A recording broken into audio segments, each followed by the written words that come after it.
My daughter-in-law showed up at my gate at 5 a.m. with 3 movers and a manila folder she kept calling a deed. I already had the video of her fake notary admitting it was forged, and I had the texts where she wrote, "Trevor is a useful idiot," right next to her debt totals and a little countdown plan. My tea was still hot in my hands, but my stomach went cold anyway, because it wasn't just money, it was the way she'd tried to paint me as confused in front of a whole dining room full of people. Calm isn't weakness. Truth leaves a trail. Back in March. But before I rewind, you need to understand what that dawn felt like, because it's the kind of sound you don't forget once you hear it. It was that low rumble of a truck idling outside your property, like somebody's already decided your life belongs to them. Pasadena is usually quiet at that hour. You might hear sprinklers, maybe a distant siren. You're not supposed to hear a moving crew sliding ramps and clanking dollies. My phone buzzed on the nightstand, and I saw Curtis Vaughn's name, my night watchman, popping up on the screen. Curtis doesn't call unless something's wrong or somebody's doing something stupid. I answered on the second ring. "Curtis." He didn't waste time. "Ms. Carter, you got 3 movers at the gate, and Brooke Callahan is with them."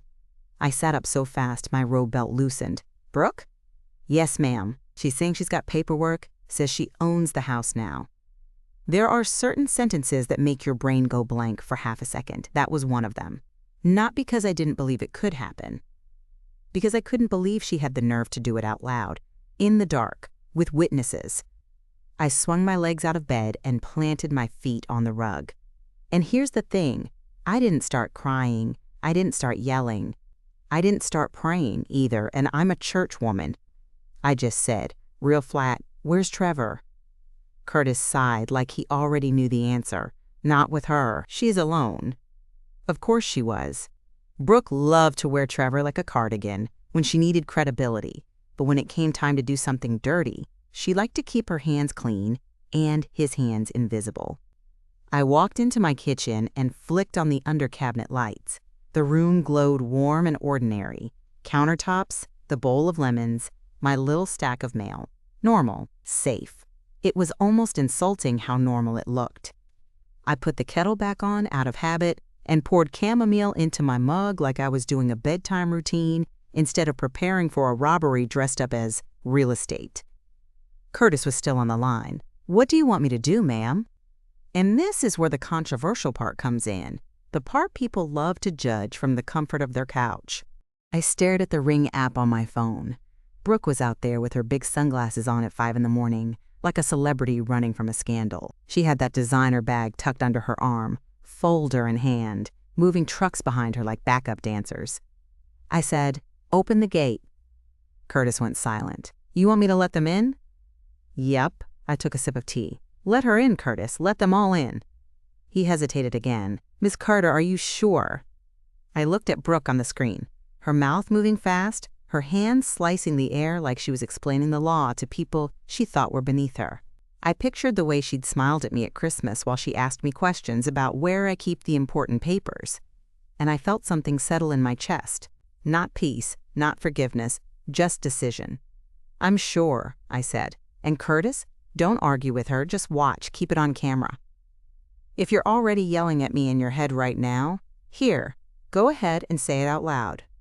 Comment below, would you have stopped them at the gate and called 911, or would you let them walk right in to catch them red-handed? Because I know how it looks, I know. But I also knew what Brooke didn't know yet. I'd spent months preparing for exactly this kind of stunt. Receipts first, consequences second, done. Curtis finally said, "Okay, gate's opening." I hung up, set my phone on the counter, and breathed through my nose like my old accounting mentor taught me when clients tried to bully us. Slow inhale, slower exhale. Don't give emotion away for free. Then my other phone buzzed, my iPhone, this time with a text from Raymond Patel. "Raymond, I'm on my way. Keep them in view. Do not engage alone." I typed back with one thumb. Me, "They're coming in. Cameras are running." I didn't mention that my hands were steady. That's what scared me more than anything. I wasn't trembling, I wasn't confused, I was clear. And that clarity didn't come out of nowhere. It started in March, at a dinner that was supposed to be a fresh start. Brooke called me 2 days before and put on that soft voice she used when she wanted something. "Marlene, can we do dinner? Trevor's been stressed. I just want us all to be close again." Close again, like we'd ever been close. Brooke and I had a polite relationship, the kind you keep when you're trying to love your son more than you dislike his choices. Still, I said yes, because I wanted Trevor back. I wanted my kid. I didn't want to be the mother-in-law from a joke. The dinner was at a private club in Pasadena, one of those places with white tablecloths and servers who call everybody sir, even when they're lying to your face. Brooke picked it. Of course she did. She liked settings that made her feel important. When I walked in, I saw the setup right away. It wasn't just Brooke and Trevor. There were extra people, 2 couples I didn't recognize, and a man Brooke introduced as a friend who knows legal stuff. Legal stuff. That's how she said it. Like law was a hobby. Trevor stood when I approached the table, and for a second I thought, okay, maybe this is real. Maybe he missed me. His face was tired, like he'd been sleeping badly. He hugged me, quick and stiff. Brooke stayed seated and smiled up at me like I was a customer she planned to upsell. "Marlene, you look great." I sat down and immediately felt the energy shift. Those strangers' eyes were a little too attentive, like they were waiting for me to forget my own name so they could take notes. The conversation started normal: weather, traffic, some nonsense about a new coffee place near Colorado Boulevard. Brooke laughed at her own jokes. Trevor barely spoke. Then Brooke reached across the table and patted my hand. That's when I knew she was about to do something. "I've been worried," she said, loud enough for everyone to hear, "about you." I pulled my hand back like the tablecloth suddenly burned. "Worried about me?" She turned to the strangers like she was inviting them into a group prayer. Sometimes Marlene seems a little forgetful, and that's not a criticism. It's just, age. I felt my face get hot so fast it surprised me, not because I'm sensitive, because it was so calculated. Trevor's eyes dropped to his plate. Brooke kept going. "We just want to make sure you're protected. There are options, things like, legal safeguards, so nobody takes advantage of you."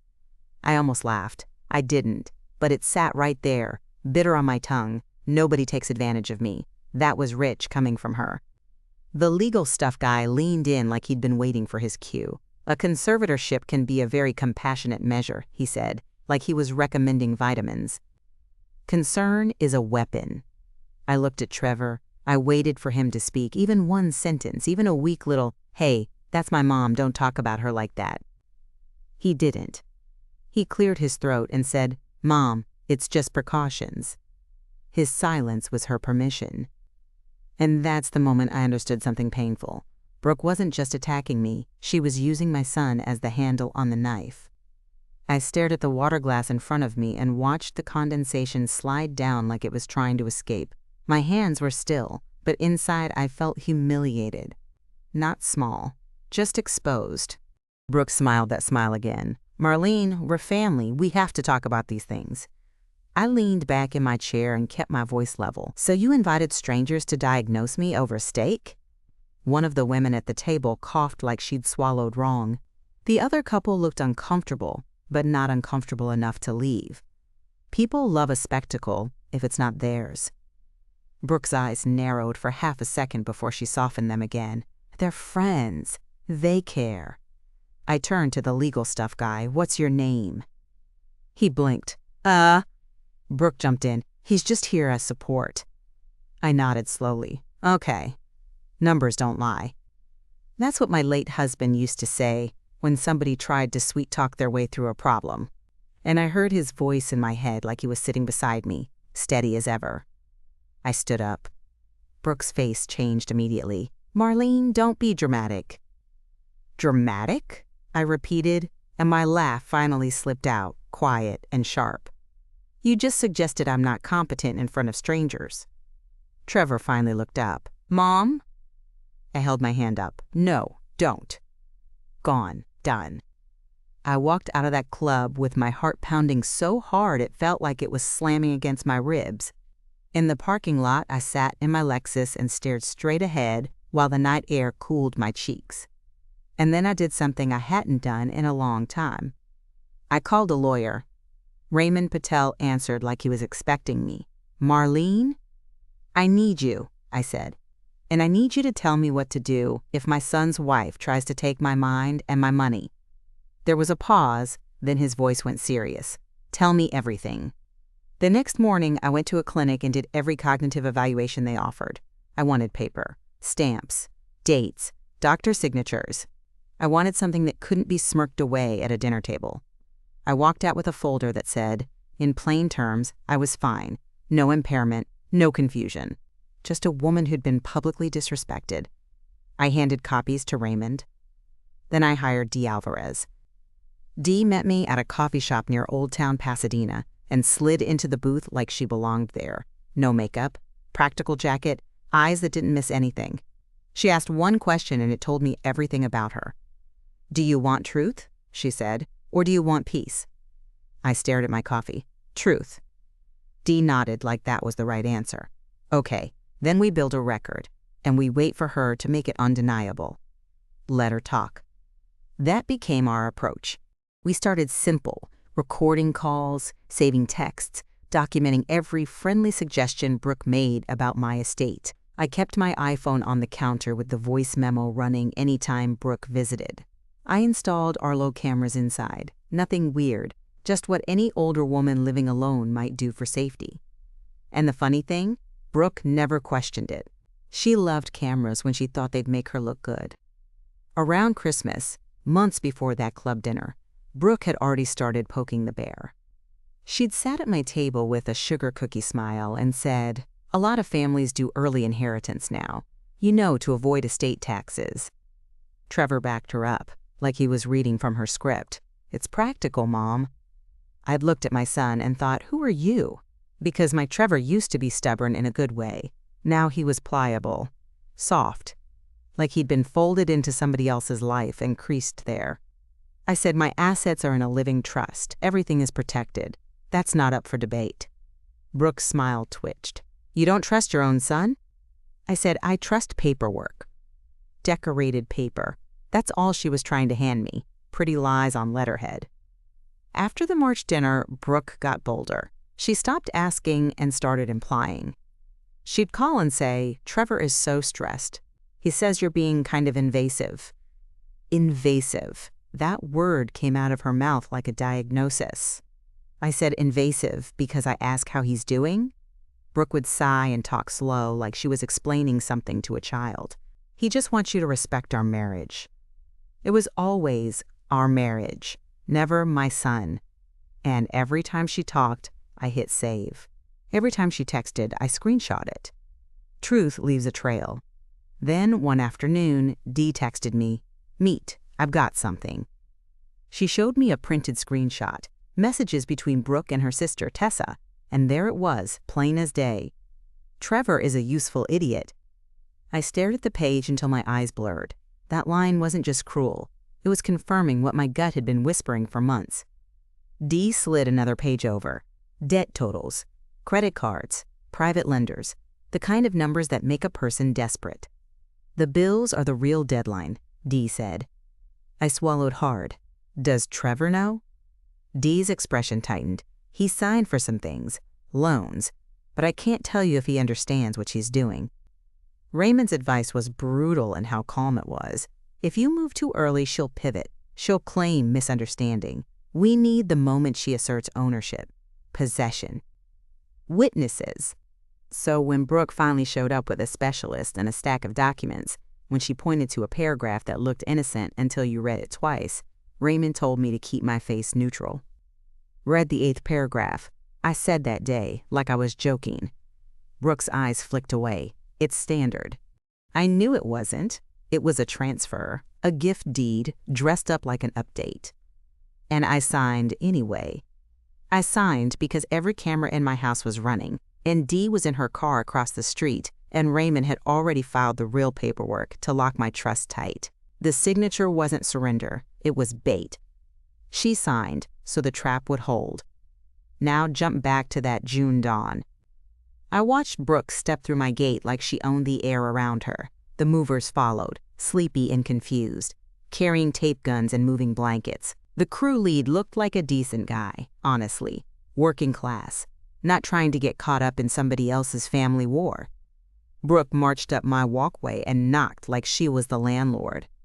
I opened the door in my robe and slippers, tea mug in hand. The sight of her in those giant sunglasses at 5 in the morning would have been funny if it didn't make me want to throw up. "Marlene," she said, bright and fake. "Good, you're awake." I held the mug steady. "I'm awake."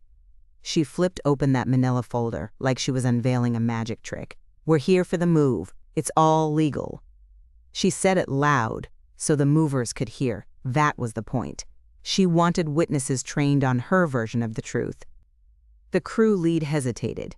"Ma'am, we're just hired to move items. We need to know." Brooke cut him off. "The deed is right here." I didn't reach for it. I didn't even look at the pages. I looked at her face. She was excited. That's the part people underestimate. Greed doesn't always look angry. Sometimes it looks thrilled. "You're really doing this," I said quietly. She leaned in and lowered her voice. "Don't make it harder than it has to be." I could smell her perfume, something expensive, something meant to announce itself before she did. I stepped back and held the door open wider. "Go on," I said. "Do what you came to do." The movers exchanged looks. Brooke smirked like she'd won. "See, this doesn't have to be ugly." Ugly was what she'd done at that dinner. Ugly was trying to steal my competence with a toast and a smile. I walked into my living room and sat down like I was watching daytime TV. Tea on the coaster, hands folded, Ring camera catching the entry, Arlo cameras catching the angles, my iPhone recording audio on the side table. Brooke snapped her fingers at the movers. "Start with the electronics, then the art." The crew lead cleared his throat again. "Ma'am, whose TV is that?" Brooke's voice went sharp. "It's mine now." I didn't flinch. I didn't correct her. I just let her talk. Because the more she talked, the more she proved. One of the younger movers picked up my framed wedding photo and hesitated. He looked at me, almost apologetic.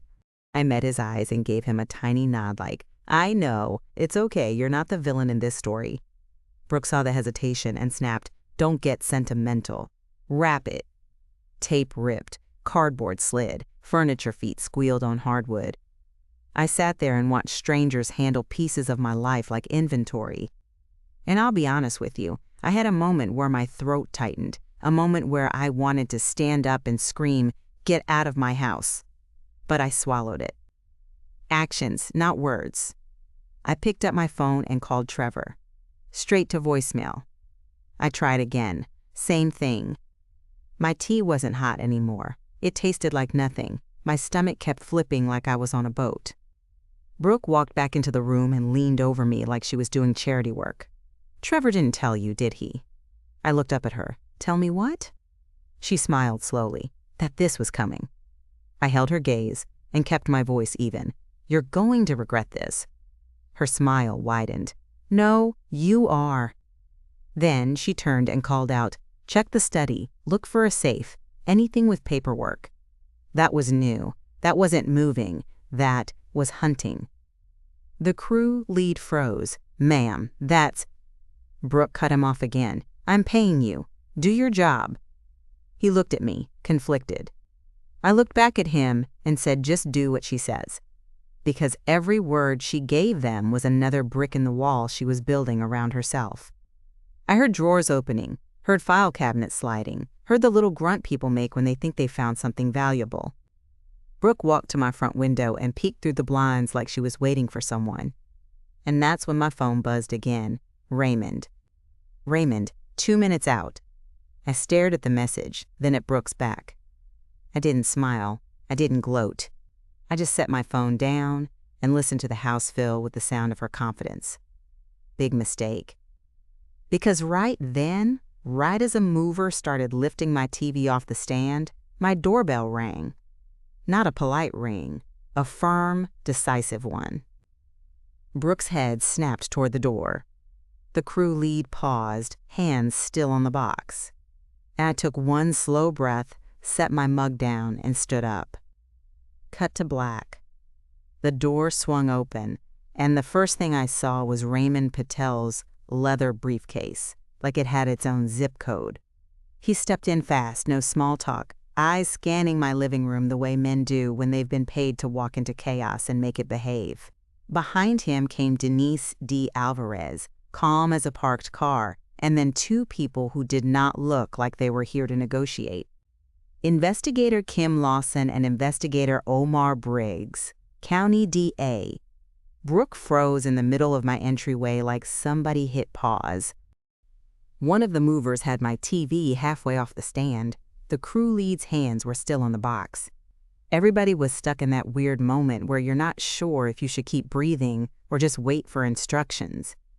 Raymond didn't even look at Brooke at first. He looked at me. "You okay?" he asked. I nodded once. "I'm fine."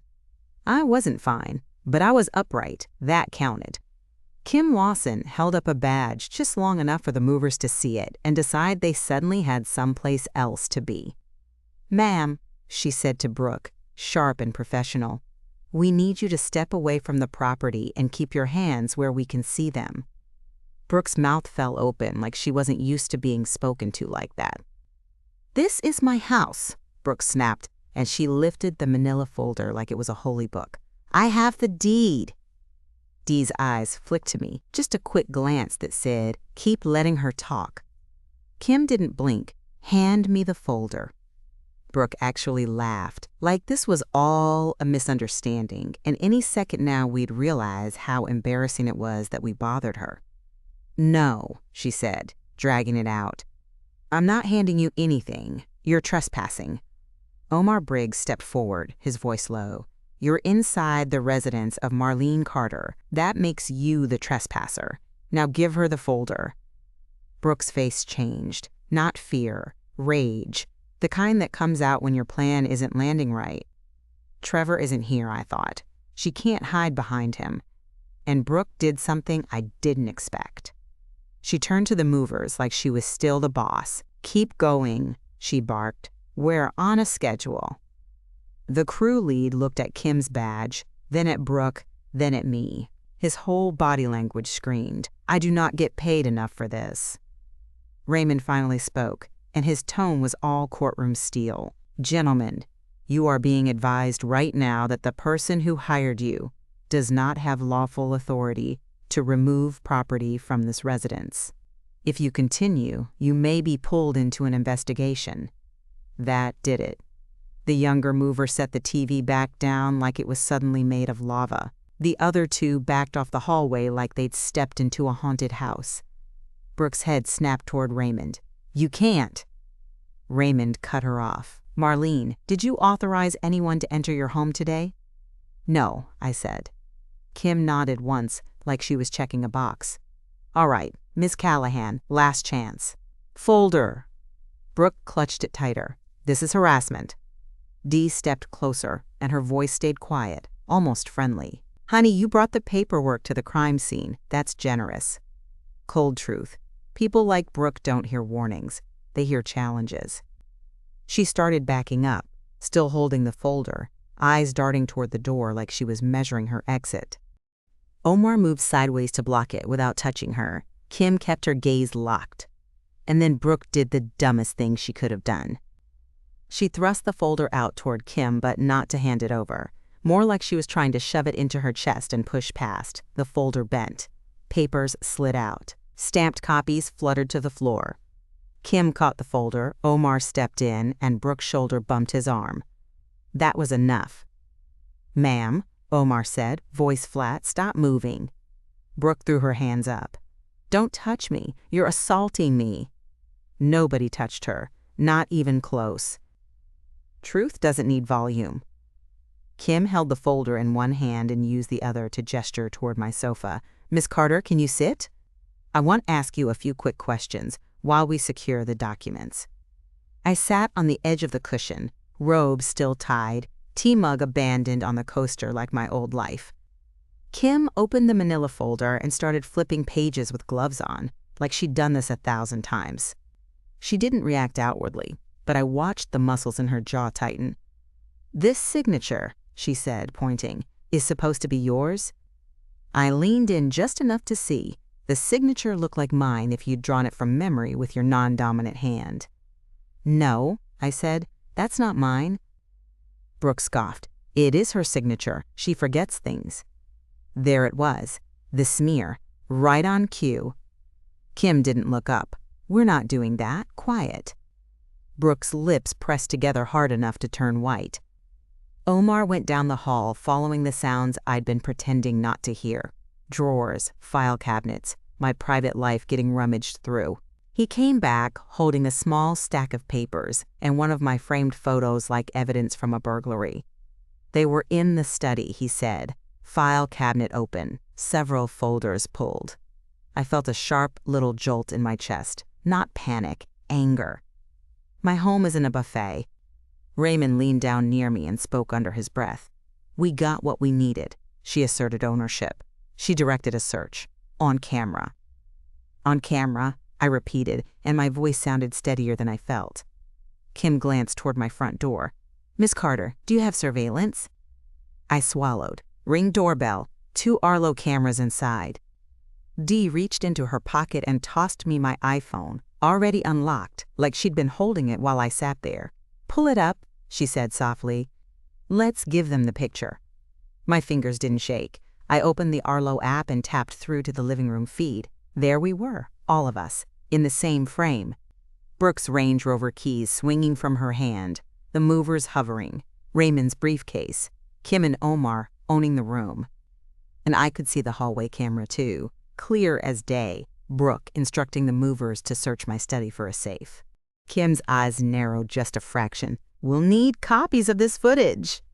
"You'll get them," Raymond said. Brooke's chin lifted. "This is ridiculous. Trevor will fix this. He's my husband. He's her son. She can't do anything without ruining her own family." I stared at her. That was the part that still hurt, if I'm being honest. She really believed I'd choose silence over survival. Blood doesn't mean permission. Kim closed the folder and held it at her side like a weapon she knew how to use. "Miss Callahan, you need to step outside with Investigator Briggs while we continue. You're not free to leave." Brooke's eyes went wide. "Excuse me?" Omar's voice stayed even. "Outside, now." She looked around like she expected someone to stop this, like Trevor would appear out of thin air and make it all go away. Nobody moved for her. And I'm going to say something ugly here. The first time Brooke looked small, it wasn't satisfying. It was just revealing, like watching a bully realize the teacher's been standing behind them the whole time. She walked outside with Omar, still talking, still trying to spin it. Kim stayed inside with Raymond and Dee and me. Kim sat across from me and clicked a pen.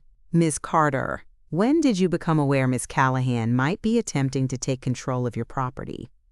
Raymond started to answer, but Kim held up a hand. "I need it from her," in her words. I took a slow breath. "March," I said, "at a dinner where she implied I was mentally unfit. That was the first time she did it in public." Kim nodded. "Any threats? Any texts?" Dee leaned forward and slid her phone across the coffee table, already pulled up, a screenshot. Brooke to her sister Tessa.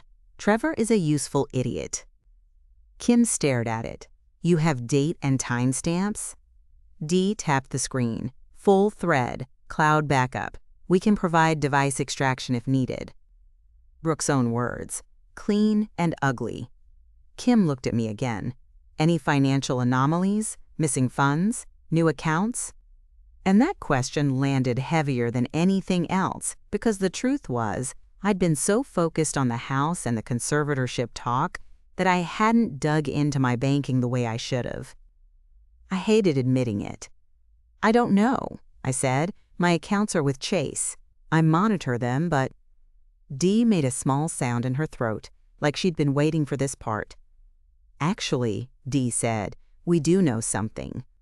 She reached into her bag and pulled out a folded sheet of paper, crisp like it came straight from a printer. A Chase alert printout. 2 Zelle transfers, both under my name, both within the last 60 days, both to a number I didn't recognize. Kim leaned forward. "Miss Carter, did you send these?" My mouth went dry. No. Dee tapped the destination number with her nail. "This line traces back to a Bank of America account." Kim's eyes lifted. "Under whose name?" Dee didn't answer right away. She glanced at me like she was giving me one last second to brace myself. Then she said it. "Brooke Callahan." My stomach went cold again, the same way it had at 5 a.m., except this time it sank deeper. So it wasn't just my home. It was my money, too. It was worse than I thought. Kim made a note. Raymond's face stayed composed, but I could see the flash behind his eyes. He hated predators. That's why I'd hired him in the first place. Outside, Brooke's voice rose through the door, muffled but furious. "This is insane. She's confused. She's always confused." Kim didn't even react to the yelling. "We're going to request records formally," she said, "but I want you to check your Chase account today. Any unfamiliar logins, password changes, account recovery attempts." Dee shook her head once. "Already in motion. We flagged an email address tied to a recovery request." She flipped to another screenshot. An email subject line from Chase. "We received a request to update your contact information." I stared at it like it was written in another language. I hadn't seen it, because it wasn't in my inbox. Dee slid the next screenshot, a forwarded version, sitting in a folder Dee had pulled from my phone backup, not my email. "How?" I whispered. Dee's voice was quiet and blunt. "She had access to your mail at least once, or she had your login, or both." My cheeks got hot. "She doesn't have my login." Raymond's tone was firm. "Marlene, you don't need to defend yourself. These people don't hack like movie villains. They exploit moments. They watch you type. They ask you to help them with something and memorize your passcode. It's basic." Basic. That word made me feel sick, because it meant this wasn't some genius plan. It was just cruelty plus opportunity. Kim stood up. "I'm going to bring Miss Callahan back inside for a few questions. You don't need to speak to her." But of course, Brooke had something to say anyway. Omar opened the door and walked her in. Brooke's sunglasses were off now. Her eyes were sharp, watery with rage, eyeliner smudged like she'd been sweating through it. She saw the Chase screenshots in Dee's hand and went still for a split second. Just a split second. Then the performance snapped back on. "This is a setup," she said, voice trembling in that very practiced way. "Marlene has been paranoid for months. She thinks everyone is after her." I didn't even look at her. I looked at Kim. "Can I say something?" Kim nodded. I turned my head and finally met Brooke's eyes. "You came to my home at 5 a.m. with movers and told strangers to search my study." Brooke's jaw clenched. I kept my tone level, almost bored. "If I'm paranoid, you should have stayed on your side of the fence." Brooke's voice went high. "Trevor told me he was worried about you. He said you were spiraling." And there it was again, using my son as cover. Kim's pen stopped. "Miss Callahan, did Mr. Carter instruct you to remove property from this residence?" Brooke hesitated. He knew I was handling it." Kim's face didn't change. "That's not an answer." Brooke looked at Raymond like he was the villain. "You're poisoning her against her family." Raymond didn't flinch. "You forged her signature." Brooke laughed, sharp and fake. "Prove it." Kim tapped the folder. "We will." Dee leaned back against the wall, arms crossed. "You brought your own proof, sweetheart." "Thanks." Brooke's eyes flicked to the Arlo camera in the corner of the room. I saw her notice it. I saw the realization that she'd walked into a house full of eyes.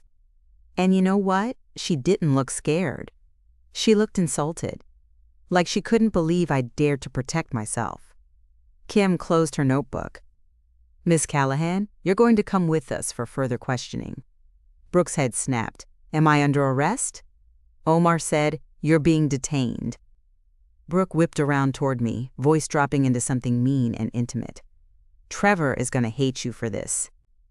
I stared at her and said the truest thing I'd said all morning. He should. That made her flinch more than the badges did. Some lines don't come from anger. They come from clarity. Omar guided Brooke toward the door. She kept talking the whole way, trying to throw words like bricks. "You're gonna die alone," she hissed, loud enough for the movers to hear. "You're gonna lose him." I didn't respond. I didn't give her that satisfaction. Silence is a verdict. When they walked her out, the movers stood frozen like they weren't sure if they should apologize to me or just evaporate. The crew lead cleared his throat. "Ma'am, I'm sorry. We were told." "I know," I said, and my voice softened just a little. "You did what you thought was a job. It's not on you." He nodded, relief washing over him. They gathered their supplies fast and got out of my house like it might bite. The second my door shut, my body finally did the thing it had been refusing to do. My knees went weak. I sat back down hard on the sofa and pressed my fingers to my forehead like I could physically hold myself together. Raymond sat on the coffee table edge, close but not crowding me. "You did well," he said. Dee handed me a bottle of water like she'd packed it for this exact moment. "Sip," she ordered. I took a drink and felt my throat unclench. Then my iPhone buzzed again. A missed call. "Trevor." And I swear, my chest tightened like I'd been punched. Raymond watched my face. "Answer it," he said quietly, "but put it on speaker." I hit accept. Trevor's voice came through, sharp and panicked. "Mom? What the hell is going on? Brooke is texting me saying you called the DA on her." I stared at my living room, my sofa cushions slightly shifted, my file cabinet still ajar, my wedding photo lying sideways on the table like even it had gotten knocked off balance. "I didn't call the DA," I said. "They're here because she came to my house with movers." Trevor exhaled hard. "That's not what she said." "Of course it wasn't." I kept my voice steady. "Trevor, did you know she was coming here at 5 in the morning?" He hesitated, just long enough. That hesitation told me everything. My hand tightened around the water bottle. "Trevor." He rushed out an answer. "She told me she was going to talk to you. She said you were being stubborn about paperwork and—" "And what?" I asked. He went quiet again. Dee leaned in and mouthed, "Ask about the money." I swallowed. "Trevor, did you authorize any Zelle transfers from my Chase account?" "What?" His voice cracked like that caught him off guard for real. "No. What are you talking about?" I looked at Dee, who slid her phone toward me again with the Chase printout visible. 2 transfers. My name, not my consent. Trevor's breathing got loud through the speaker. "Mom, I swear to God, I didn't." "Then listen to me," I said, and my voice finally shook a little. Not with fear, with fury. "Your wife stole from me. She tried to steal my house. She tried to turn people against me like I'm some confused old lady. And you have been standing there letting her."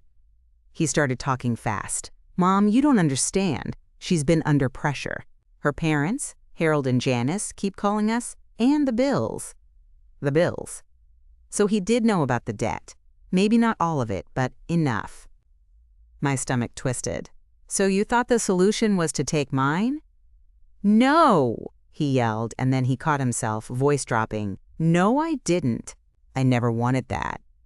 I closed my eyes for a second, because hearing your grown son sound scared is its own kind of pain. Here's the thing. I love Trevor. I do.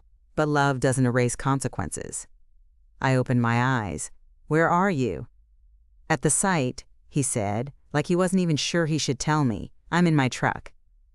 "In Pasadena?" I asked. "Yes." "Then come to my house," I said. "Right now, alone." He hesitated. "Mom." "Alone," I repeated. "If you show up with Brooke's parents or a lawyer she found on Google, I'm not opening the door." Raymond nodded once, approving. Trevor's voice went small. "Okay, I'll be there in 20. I ended the call before he could talk himself out of it. Dee exhaled through her nose. "He's in deep." Raymond stood up and paced a step, phone already in his hand. "We need to move quickly. Today isn't the end, it's the beginning." I looked up at him. "What happens now?" Kim Lawson had left a card on my counter. I picked it up and read the contact info like it was a lifeline. Raymond's tone turned practical. "Now we lock everything.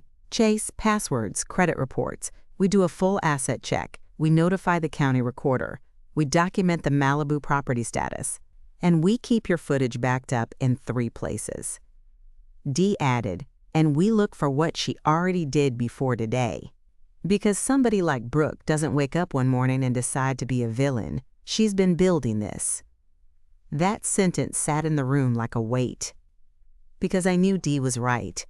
Brooke hadn't just shown up with movers. She'd already been reaching into places she didn't belong.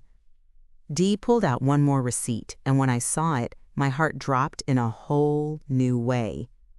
A photo. Not a screenshot, a photo taken from a distance.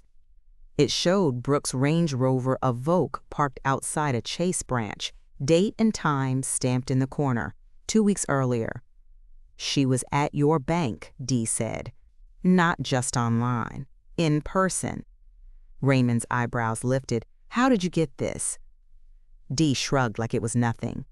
"Curtis noticed her car near the gate one afternoon. I asked him to keep an eye out. Then I put a tail on her for a day. I don't like guessing." I stared at the photo. "Why would she go to Chase?" Raymond's mouth tightened. "To try to change access, to ask questions, to fish." I felt my pulse in my throat. "Can she do that?" Raymond shook his head once. "Not legally, but she can try, and sometimes employees make mistakes." Dee's voice went flat. "And sometimes people lie well." My phone buzzed again. Not a call this time, a notification. "Chase, your online banking password was changed." I stared at the screen so hard my eyes started watering. Dee's hand shot out. "Give me the phone."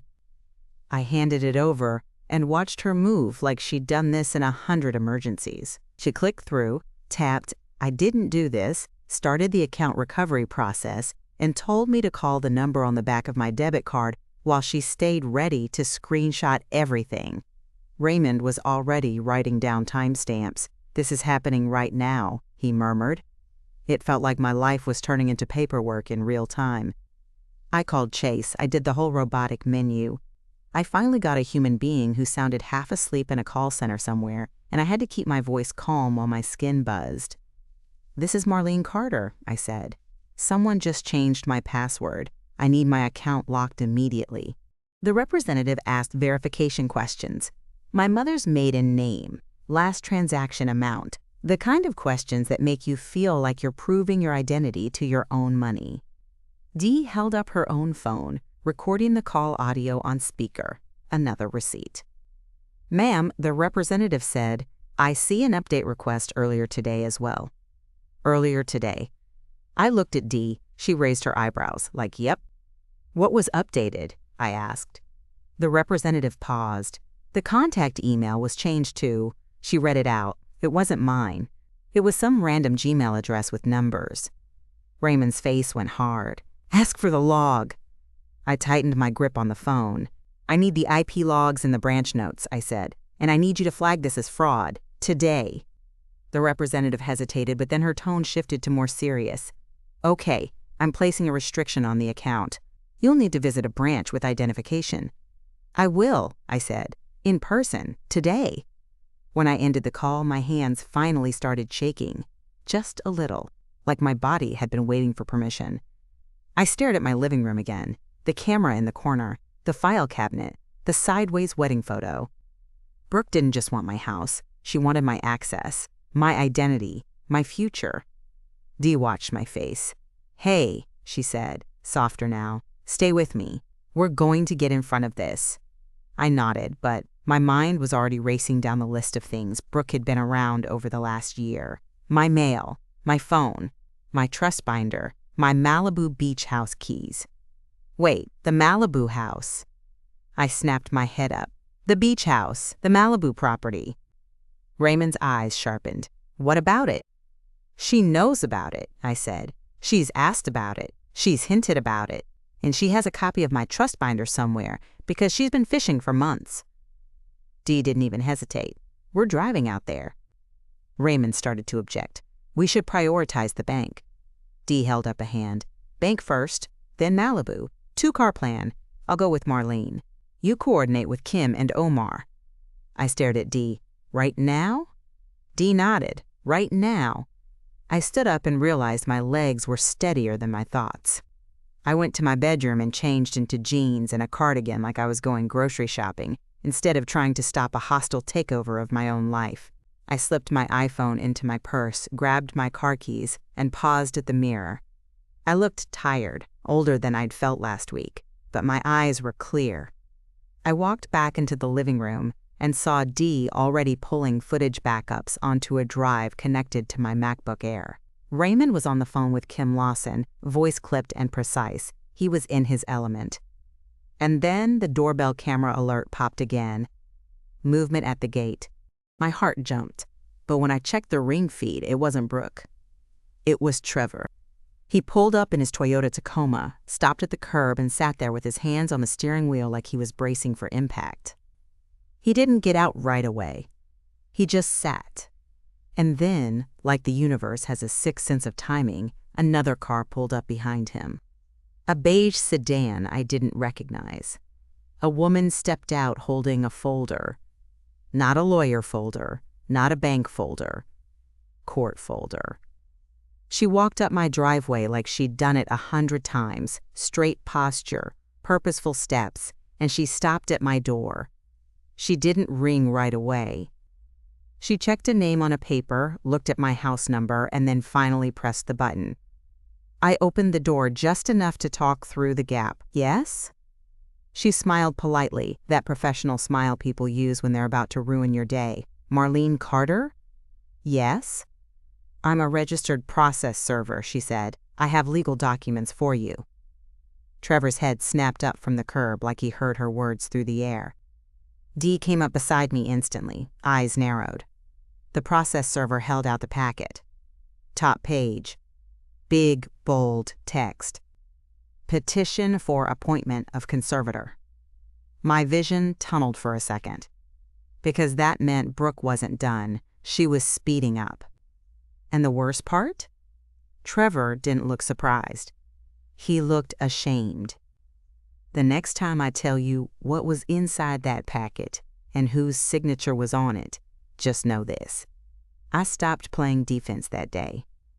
I took the packet with 2 fingers like it was wet paint. The process server didn't look mean. She looked tired, like she'd handed people bad news all week, and mine was just another stop before lunch. Can you confirm your name for my records? She asked, pen poised. Dee stepped forward, close enough that her shoulder brushed mine. She's confirmed. That's plenty. Leave the proof of service with me. The woman hesitated, then nodded and handed Dee a second sheet. Dee tucked it away without even glancing down, like she already knew exactly what it said. Trevor finally got out of his Toyota Tacoma. He didn't jog. He didn't rush like a son who's worried about his mom. He walked up the driveway slow, eyes fixed on the ground, like he was approaching a funeral. He stopped at the edge of my walkway and looked up at me. "Mama," he said, voice rough, "I didn't know she was doing this today." Dee made a sound through her nose that wasn't quite a laugh. I didn't answer him right away. I stepped back inside, closed the door, and set the packet on my entry table. My hand stayed steady, but my skin felt tight, like my body was trying to hold everything in at once. Raymond's voice came from the living room. "What is it?" Dee walked the packet over to him like she was handing over a weapon. "A conservatorship petition." Raymond's face didn't change much, but his eyes sharpened. "All right, let's see." He opened it, flipped the first few pages, and then stopped. He didn't say anything for a full second. That silence made my stomach twist harder than any yelling ever could. "What?" I asked. Raymond tapped the signature line with his finger. "There's a declaration attached." Dee leaned over his shoulder.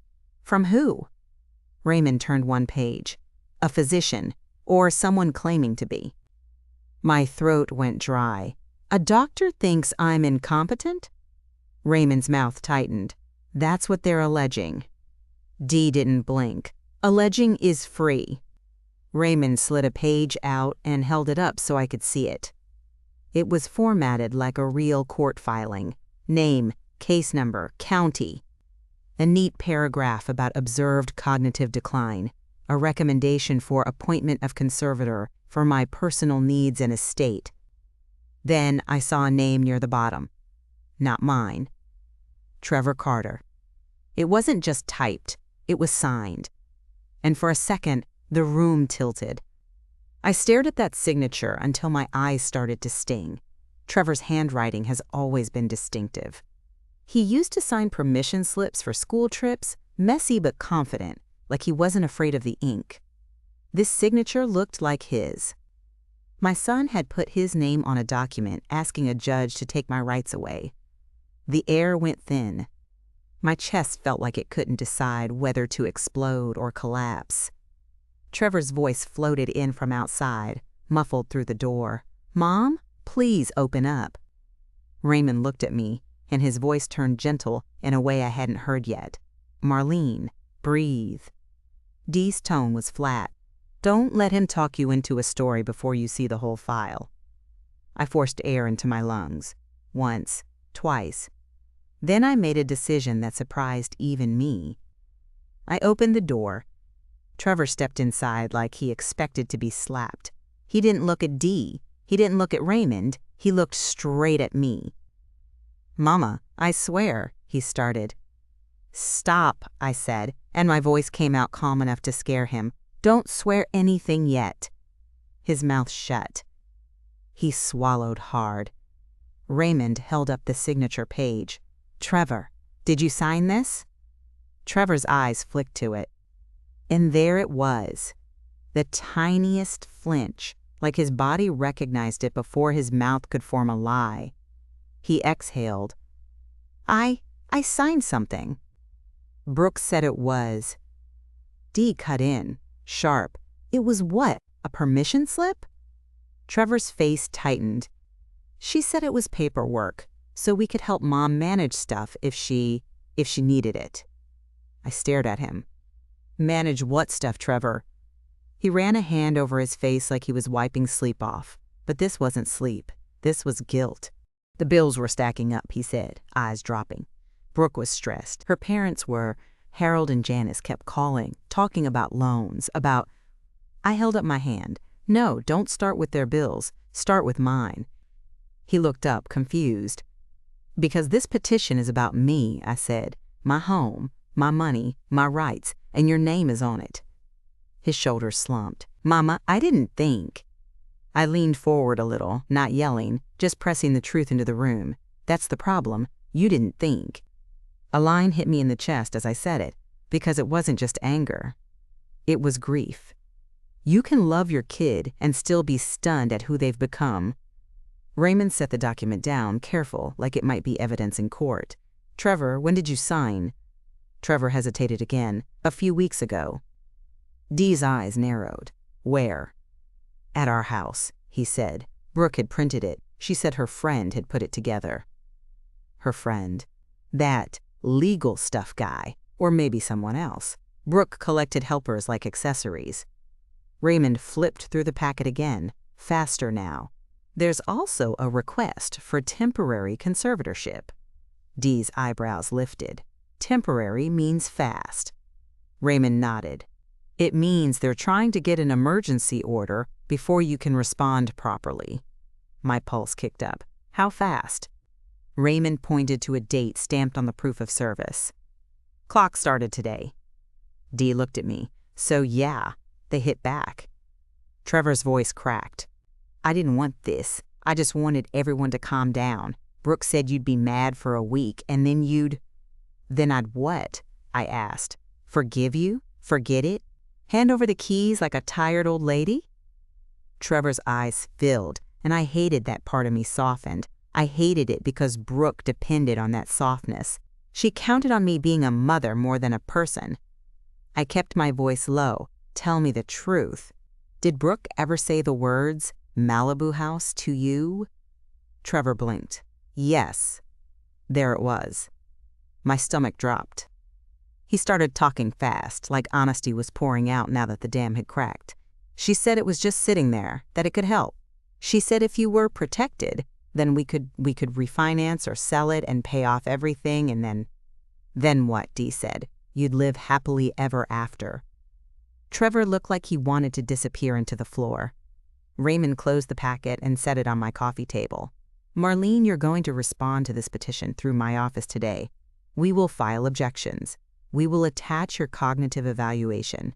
We will attach a declaration about the fraudulent deed attempt this morning. And the bank fraud, Dee added, already scrolling on her phone. Kim Lawson's card was still on my counter. Dee tapped it. And we're going to loop the DA team back in. Conservatorship abuse is a thing. Judges see it. Trevor looked up. Brooke said you were being paranoid. She said you were working with a private investigator because I'm smart, I said, and my voice sharpened. Because I'm not going to let your wife rob me and call it love.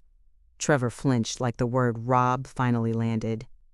I walked over to my MacBook Air where Dee had been backing up footage. The LG TV in my living room was still dark, but my laptop screen was bright, alive with file names and timestamps. Dee pointed at the folder. I pulled everything. Doorbell, hallway, living room, study. The moment she told the movers to search your safe is crystal clear. Raymond held out his hand. Send me copies. I'll attach them to a declaration. Judges love video.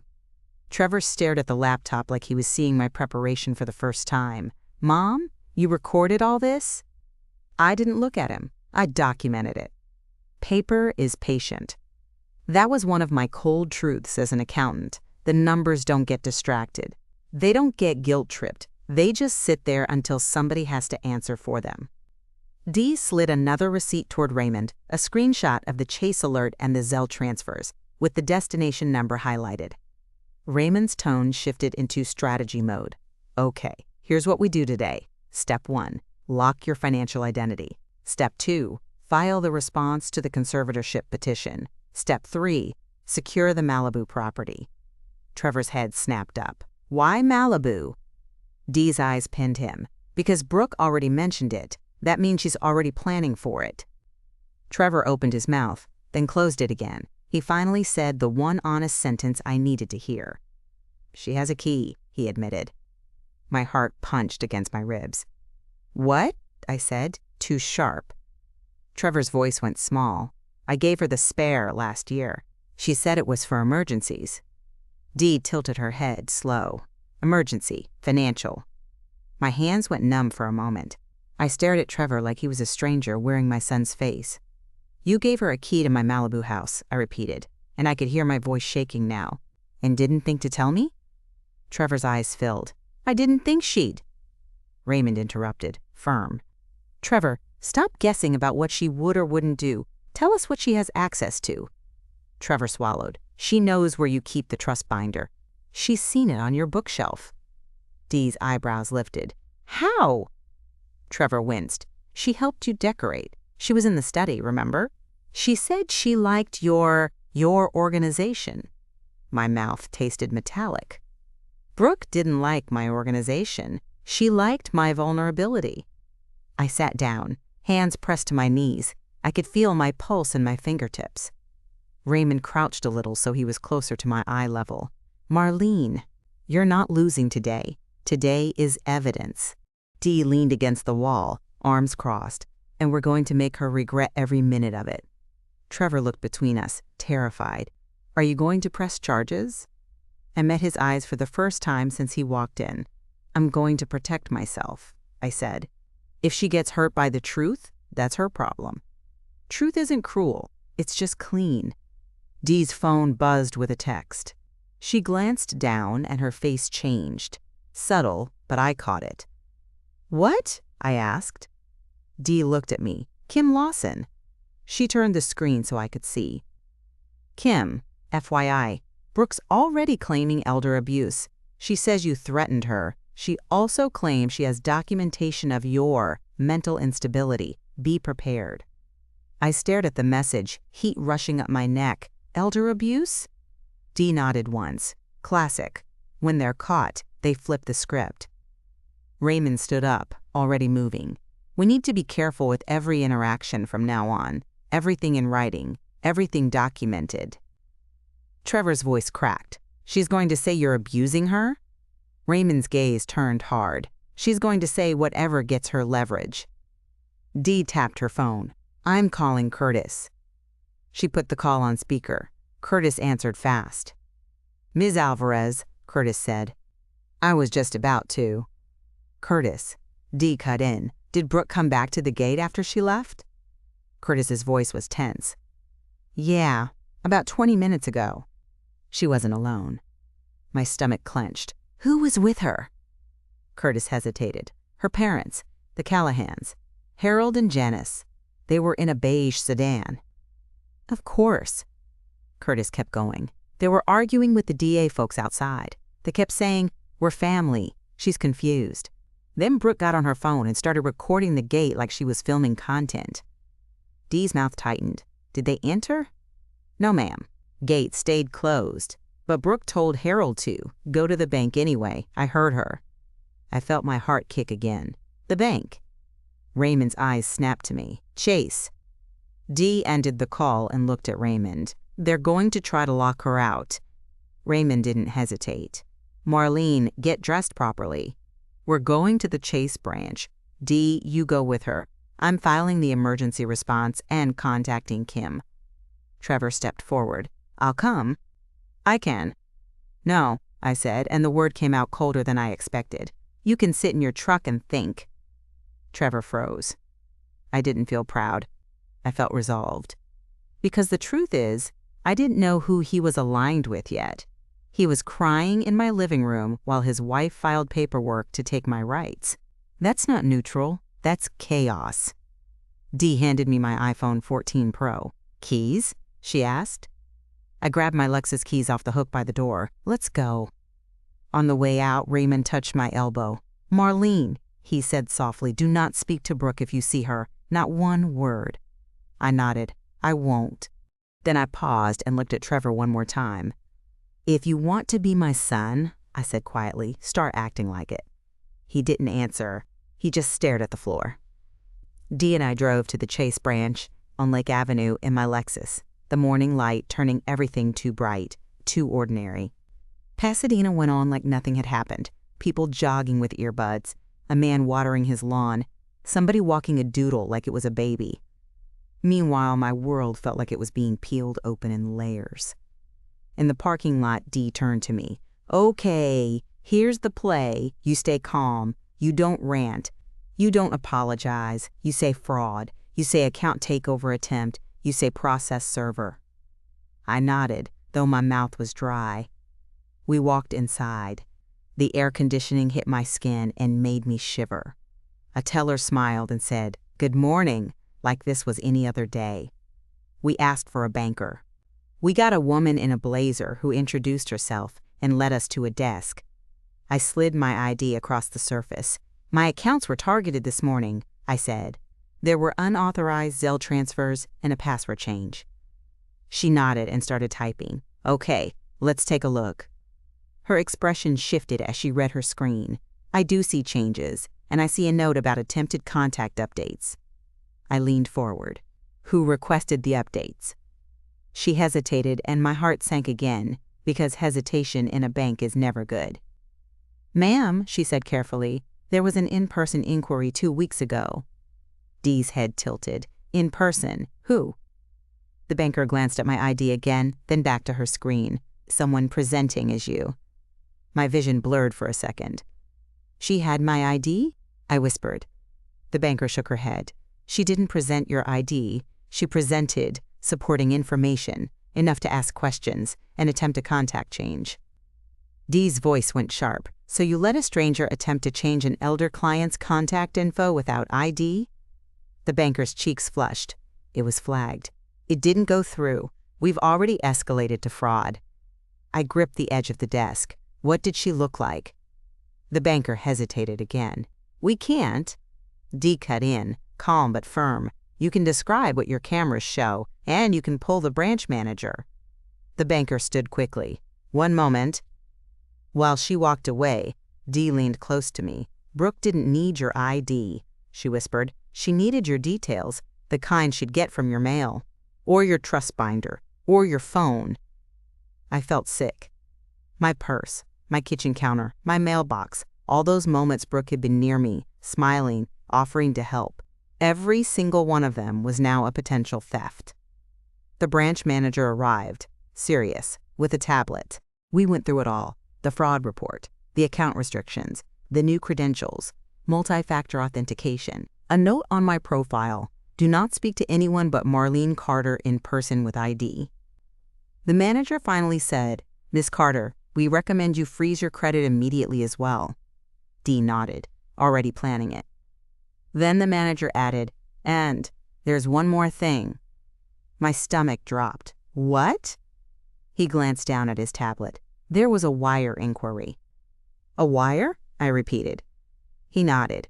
Not completed, but requested information about wiring proceeds from a property sale into a newly provided account. I stared at him. Property sale proceeds? Dee's face went stone. Malibu. The manager wouldn't say it outright, but the implication hung there like smoke. Somebody had asked about wiring money connected to my coastal property. Not a vacation fund, not a retirement account, property sale proceeds. Brooke wasn't just trying to get access, she was positioning for a payout. Dee leaned forward. Can you provide printouts of the inquiry notes? The manager nodded. Yes, we can provide branch notes for fraud investigation. Receipt. He handed us a stapled packet, timestamps, internal notes, a partial email address used in the attempt. I stared at that email address and felt my chest tighten. It was the same Gmail that had tried to replace mine earlier today. She was building a whole alternate identity around me. When we walked out of Chase, the sun felt harsher. Dee's phone buzzed. She looked down and muttered, Of course. What now? I asked. She turned her screen toward me. A text from an unknown number, but I knew who it was before I even read it. Stop harassing my daughter. You're confused. We will protect her and Trevor. Harold. Then another text came right after, from a different number. You are sick. Brooke has proof. If you don't cooperate, we will make sure you never see Trevor again. Janice. My throat tightened, but not with fear. With anger so clean, it felt like ice. Dee snapped screenshots immediately, saving them to a folder labeled Callahan Threats. Good, she said. They're talking. We got back in my Lexus. I looked at the stapled packet from Chase on my lap like it weighed 50 pounds. Dee, I said, voice low, they're going to keep coming. Dee started the car and pulled out smooth as anything. Yep, she said. So we stop reacting and start steering. I stared out the window at Pasadena rolling by. How? Dee's eyes stayed on the road. First, we control what court sees. That means we file a response with your medical evaluation attached today. Second, we control what law enforcement sees. That means we hand Kim everything, including Harold and Janice's texts. Third, we control what Brooke can touch. And Malibu, I said. Dee nodded once, especially Malibu. We swung by my house to pick up the printed trust binder and Raymond's stamped copies. Trevor's Tacoma was gone. He'd left while we were at Chase, which was either cowardice or strategy. I didn't know which yet. Raymond met us at my front door with his briefcase and a stack of papers. I filed the emergency opposition, he said. We have a hearing date request pending, and I sent Kim the footage link. Dee handed him the Chase branch packet. They attempted a wire inquiry tied to property proceeds. Raymond's face darkened. Okay, then we go to Malibu today. My heart kicked. Right now? Raymond nodded. Right now. He looked at me, voice firm. Marlene, do you have anyone who checks that property regularly? Just Curtis, I said. But he's in Pasadena. Raymond exhaled. Then we get eyes on it. Dee was already texting. I've got a guy in Malibu. He can meet us at the house. We drove out toward the coast, the freeway traffic thickening, my mind spinning faster than the cars. Halfway there, my iPhone buzzed again. A notification from my Ring app. Motion detected Malibu front door. My stomach dropped so hard I almost couldn't breathe. I stared at the screen. It wasn't my Pasadena camera. It was the Ring doorbell at the Malibu beach house. My Malibu house had motion at the front door. Dee glanced over. "Show me." I tapped the alert and pulled up the live feed. The video loaded. And there she was. Brooke Callahan, standing at my Malibu front door in broad daylight, hair pulled back, sunglasses on again like she was heading to brunch. Harold and Janice were behind her on the walkway. And in Harold's hand? A locksmith kit. Not a toolbox, not a bag of groceries. A locksmith kit. Brooke lifted her iPhone 15 Pro Max, pointed it at the doorbell camera, and smiled. Then she leaned in close enough that her face filled the screen, and I could read her lips even if I couldn't hear the audio. She said, clear as day, "Let's see you prove it." My hands went cold around my phone. Raymond stared at the screen. Dee's jaw tightened. And the Ring feed jolted as the locksmith started working the lock. Right then, my phone buzzed with another alert. This one from Kim Lawson. Brooke's attorney just called. They're requesting an ex parte emergency order. Today. Power shifted again. They weren't waiting for court. They were trying to seize my life in real time. Dee looked at me, eyes hard. "We're not late," she said. "We're right on time." Raymond's voice went low. "Marlene, we're going to meet them at that door." And as the Malibu feed showed the lock turning, I realized something terrifying and useful at the same time. Brooke wasn't hiding anymore. She was confident, which meant she thought she had something in her hand that could beat evidence. And I was about to find out what it was. Dee grabbed my phone right out of my hand, not rude about it, just fast. "Keep that feed up," she said, eyes on the road. "If the lock pops, I want the timestamp." Raymond was already dialing on his own phone, thumb moving like he'd been born to handle disasters. "Kim," he said when she picked up, "we have a live attempted entry at the Malibu property. Locksmith on camera, Brooke and her parents present." I could hear Kim Lawson through the speaker, clipped and sharp. "Call 911. Do not engage physically. We'll coordinate with Malibu. Stay on that line." My heart was banging against my ribs like it wanted out. I stared at the Ring feed, helplessly fascinated. The locksmith's hands moved at the front door. Harold stood close, watching like a supervisor. Janice kept looking up and down the street, like she was worried a neighbor might recognize her. Brooke was the only one who looked relaxed. She wasn't fidgeting, she wasn't whispering, she wasn't checking for cameras. She knew the camera was there. She'd smiled at it. That was the part that chilled me. She wasn't sneaking, she was claiming. Dee said, "Marlene, call 911 from your phone. Put it on speaker, tell them it's your house and someone is attempting forced entry." My hands were cold as I tapped the screen. The dispatcher answered with that steady, practiced tone that makes you realize emergencies are somebody else's Tuesday. 911, what's your emergency?" "This is Marlene Carter," I said, forcing my voice to stay level. "I'm the owner of a home in Malibu. I'm watching a live doorbell camera right now. My daughter-in-law, Brooke Callahan, is there with her parents and a locksmith trying to get in." The dispatcher asked for the address. Dee rattled it off from her notes like she'd memorized my life. Then came the question that made my throat tighten. "Do they have permission to be on the property?" "No," I said. "Absolutely not." Raymond leaned in. "Also state there's an active fraud investigation involving her, and she attempted entry at the primary residence in Pasadena this morning." The dispatcher didn't react emotionally, but her questions got more specific. "Are there any weapons visible?" I glanced at the feed again. Harold's hand was still near that kit. I couldn't see anything else. "Not that I can see," I said. "All right, deputies are being dispatched. Stay on the line." Dee's voice stayed calm, almost bored. "You hear that? Paper meets pavement." I wanted to laugh at that, but I couldn't. My jaw felt locked. We were still in the car, traffic thick, the ocean not yet in view, and my Malibu front door was on my phone screen like a hostage video. Then the feed jolted. The locksmith straightened up. His hand went to the doorknob. The lock turned. I sucked in a breath so hard it hurt. Brooke stepped forward, and she did a little half-turn toward the camera, like she wanted the moment captured. Then she pushed. The door cracked open. Dee didn't even swear. She just said, flat, "There it is."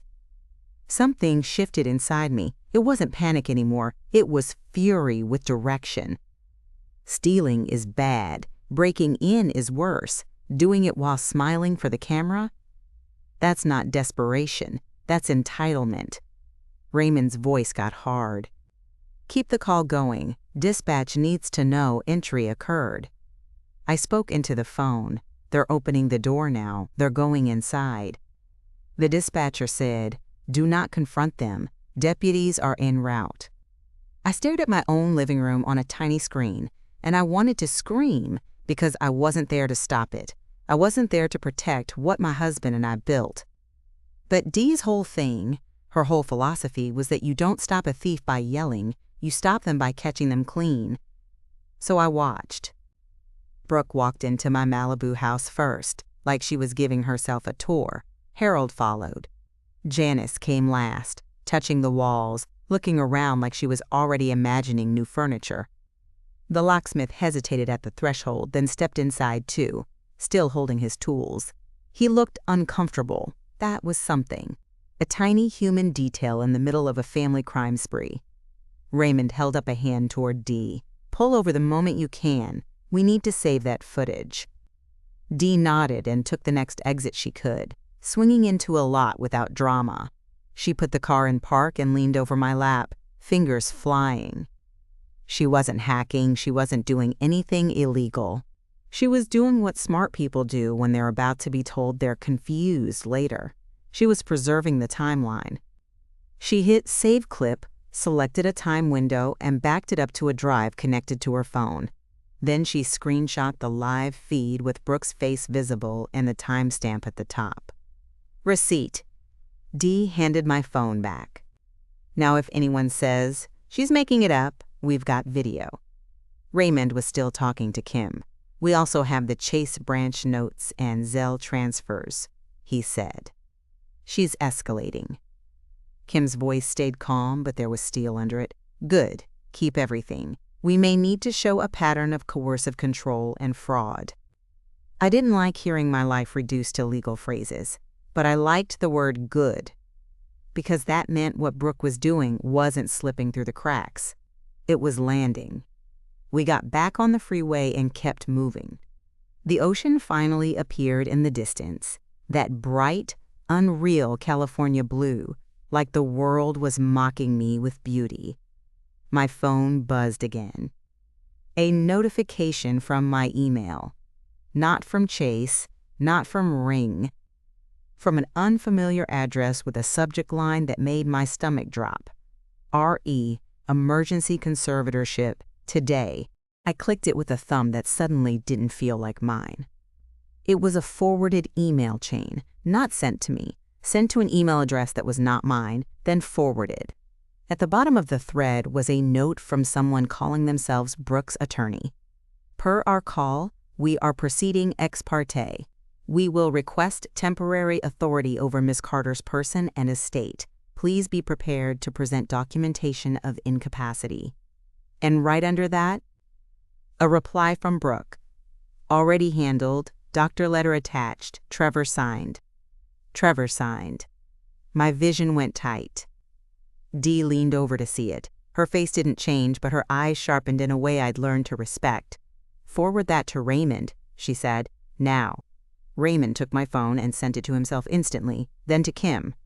"Good," he muttered. "This ties the petition directly to the break-ins. It shows intent." I stared out the window and felt my throat burn.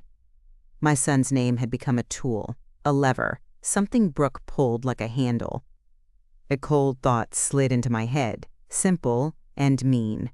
Love didn't stop this. It enabled it. Dee drove faster once we hit the canyon roads, careful but determined. She didn't weave. She didn't speed like a teenager. She drove like a woman who knows every wasted minute becomes someone else's advantage. As we got closer, my phone buzzed again. Another ring alert. Motion detected living room. I tapped it. Brooke was inside now, walking through my Malibu house with her iPhone held up, recording. She panned across my furniture like she was shopping. She opened a drawer. She pulled out a set of keys and held them up to her camera like a prize. Then she said something, and even though I couldn't hear the audio clearly, I could read her mouth. Inventory. Dee let out a single, humorless breath. She's making her own evidence real. Raymond's voice went low. Good, let her. That's when the dispatcher came back on the line. Ma'am, deputies are approaching the property. Do you see anyone outside? I looked at the feed again. Through the front windows, I caught a flash of a patrol vehicle pulling up. The camera angle didn't give me much, but I saw movement. I saw a uniform. They're there, I said. Dee's grip tightened on the steering wheel. Thank God. But then the next twist hit so fast it felt like whiplash. Brooke's phone lit up in the feed. She looked down, then looked straight at the ring camera again. And she smiled. Not a nervous smile. A confident one. She walked to the front door and opened it before the deputy even knocked. She stepped out with her hands up, holding papers. Papers. She was ready. Raymond leaned forward in the passenger seat, eyes narrowed at my phone screen. Zoom, he said. Can you zoom? I pinched the screen. The image pixelated a little, but I could make out the top page she was holding. A court caption. Los Angeles County Superior Court. And in the middle, big, bold words. Temporary order. My stomach flipped. Dee said, no, that's not possible that fast. Raymond's voice snapped. It's possible if it's fake, or if it's a filing receipt, or if it's an unsigned proposed order. People wave paper and count on deputies not reading. The deputy took the papers, looked down, then looked up at Brooke. I couldn't hear the conversation, but I could see body language. The deputy stayed cautious. Brooke stayed animated. Harold and Janice hovered behind her like backup singers. Then the deputy stepped closer to the door. He angled his body like he was going to go inside. My heart nearly stopped. No. Dee said, stay calm. Raymond's voice turned urgent. Dispatch, he said into the phone. This is Attorney Raymond Patel. We are en route. Do not allow entry based on unverified paperwork. Ask the deputy to confirm with court or dispatch. The dispatcher said, Sir, I can't. Raymond cut in, crisp. Then relay that the owner is on the line and states there is no lawful authorization, and this is an active fraud investigation. I watched the deputy hesitate at the threshold. He looked down at the papers again. Then he turned, walked back to his vehicle, and spoke into his radio. Brooke's shoulders tensed. Power shifted. Raymond exhaled once. Good deputy. Dee didn't slow down. We're almost there. As we turned onto my street, I saw it with my own eyes. 2 patrol vehicles parked out front, and Brooke's Range Rover Evoque pulled halfway into the driveway like she owned the angle of the sun. Harold and Janice stood near the walkway with their arms crossed, wearing the expression of people who think they're morally superior while trespassing. Brooke was mid-sentence with the deputy, waving those papers like flags. The second she saw my Lexus pull up, her whole face changed. Not surprise. Annoyance. Like I'd shown up late to a meeting she scheduled about my own life. Dee parked and got out first, not aggressive, just present. Raymond stepped out next, suit jacket already on, briefcase in hand, looking like exactly what he was. The reason Brooke couldn't just bulldoze me. I climbed out last, my knees a little weak, but my spine straight. The deputy nearest the door turned toward us. Ma'am, he said, are you Marlene Carter? Yes, I said. Okay, he said, and his voice softened just slightly. We got a call about attempted forced entry. She's claiming she has a temporary court order.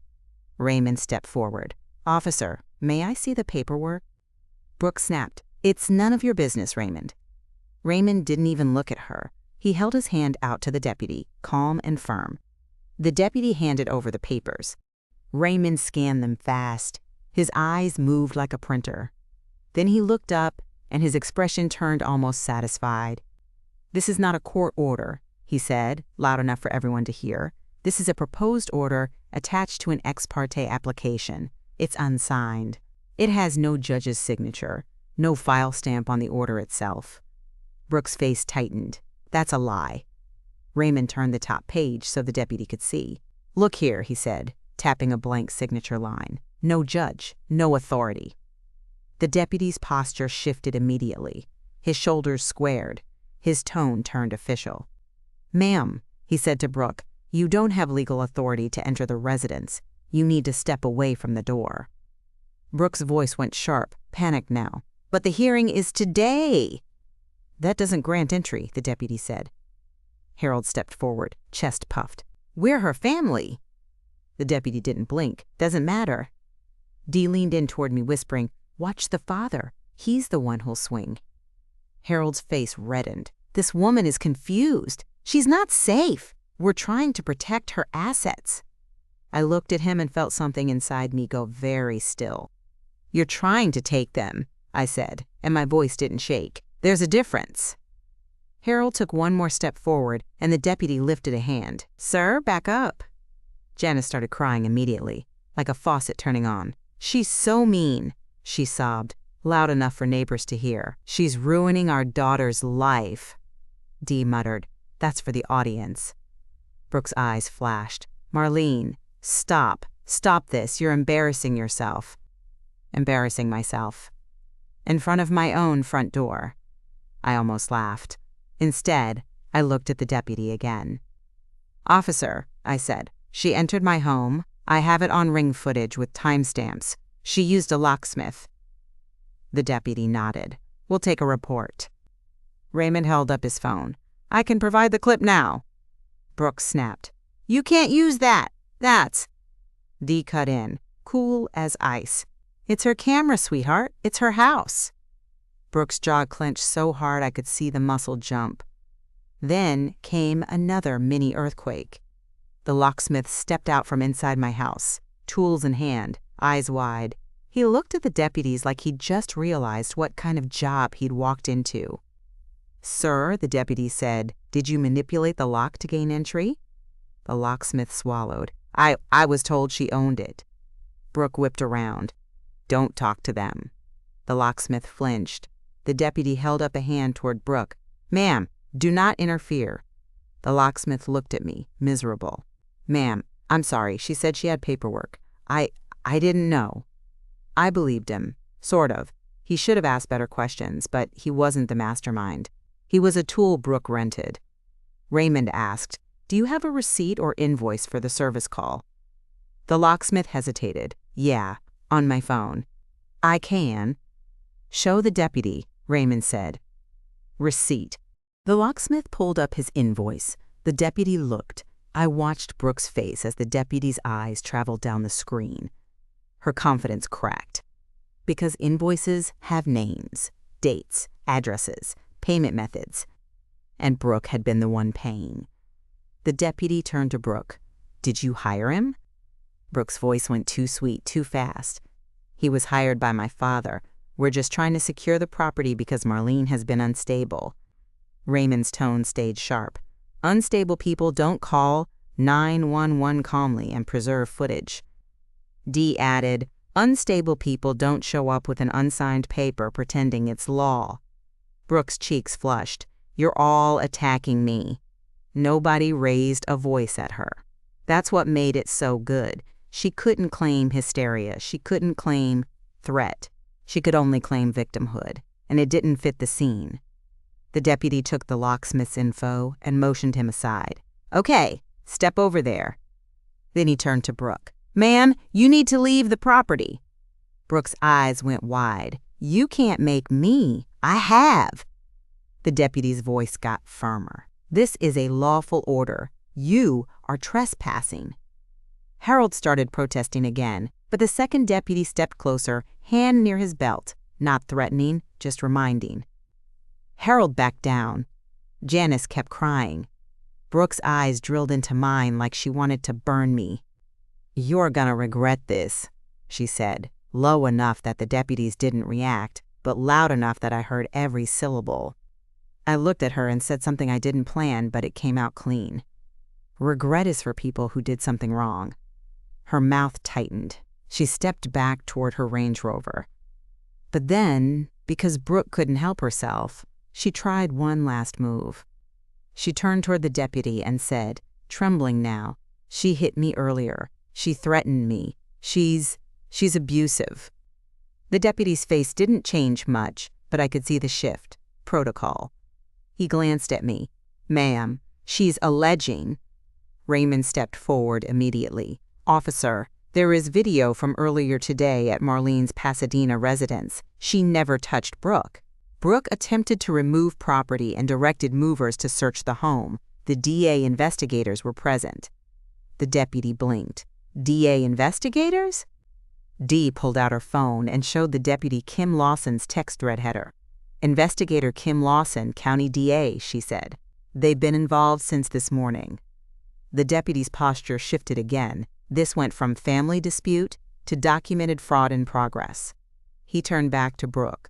"Ma'am, I'm not taking an elder abuse allegation at face value when you're on video entering her home with a locksmith. If you want to file a report, you can do it at the station." Brooke's eyes flashed with hate. And then she did something I'll never forget. She looked right at me and smiled. It wasn't warm, it wasn't friendly, it was the smile of someone who still thinks they're holding the winning card. Then she said, loud and clear, "Trevor already chose." My stomach clenched. Raymond's head snapped toward her. "What did you just say?" Brooke didn't answer him. She walked to her car, opened the door, and reached inside. For a split second, my brain flashed with fear. Weapon, spray, something like that. But what she pulled out wasn't a weapon. It was a folder. Not the manila deed folder. A printed trust binder, mine, except this one had sticky tabs all over it, like someone had studied it for war. My blood ran cold. "How do you have that?" I said, and my voice finally cracked. Brooke held it up like a trophy. "You left it out," she said. "You're careless." That was a lie, and we all knew it. I didn't leave it out. She took it or copied it or had Trevor bring it home. Either way, she had it. Dee's eyes narrowed. "That's stolen property." Brooke tilted her head. "Prove it." Then she opened the binder to a page and held it toward me from a distance, just enough that I could see the heading. Schedule of assets. My throat tightened. She didn't need to sell my Malibu house if she had access to the full list of everything else. Raymond's voice dropped into something dangerous. "Officer," he said, "that binder contains private financial information. She is not authorized to possess it." The deputy stepped forward. "Ma'am, hand over the binder." Brooke hugged it to her chest. "No, it's evidence for court."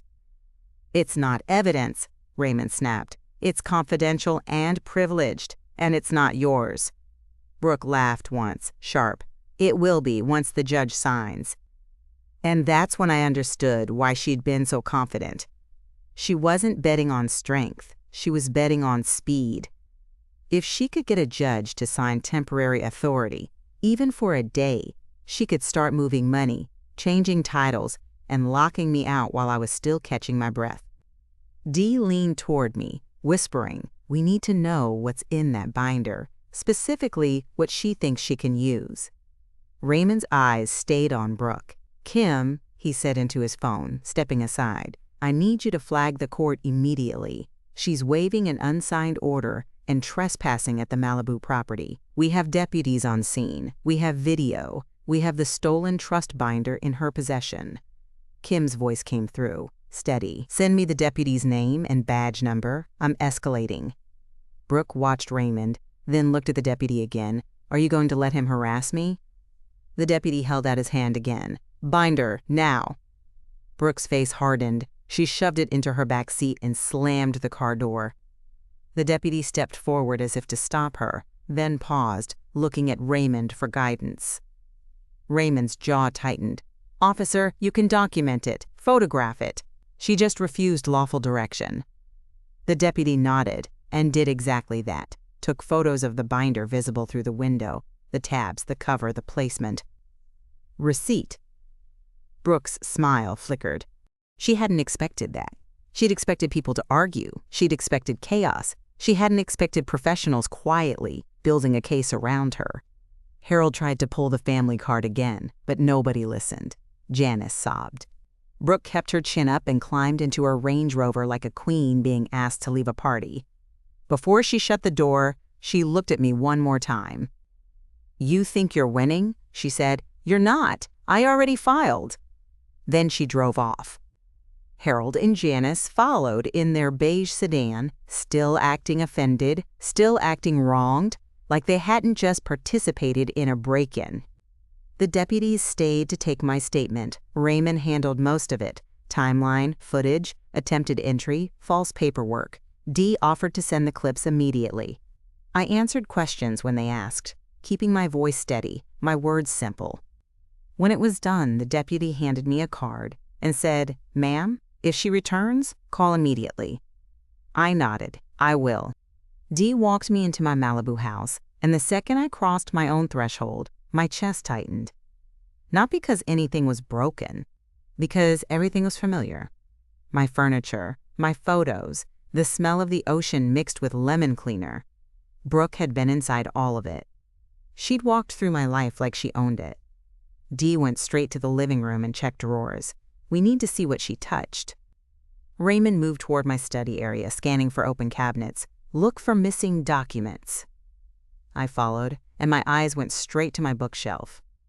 The spot where my trust binder normally lived was empty. I whispered, "She took it." Dee's voice stayed calm, or she took a copy. Either way, she has a working map. Raymond found something on my desk and held it up. A sticky note. Not mine. Brooke's handwriting was neat and sharp, the kind of handwriting that looks pretty while it ruins your life. It said, "Mail key, safe code, ask Trevor." I stared at it until my vision blurred. That note wasn't just planning, it was confirmation. Trevor wasn't just passive, he was part of her process. Dee photographed it immediately, then slipped it into a clear bag like she had those things on her at all times. "That," she said quietly, "is a gift." I sank onto a chair, ocean light spilling through the window, and I felt my throat burn. "I feel stupid," I admitted, low. Raymond looked at me. "No," he said, "you feel betrayed. Don't confuse the two." Dee nodded once. "Stupid is trusting a stranger online. You trusted your son, that's different."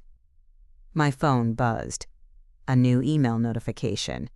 From the court's e-filing system. My stomach flipped before I even opened it. Raymond held out his hand. "Let me." He opened it, scanned it, and his face went tight. "What?" I asked.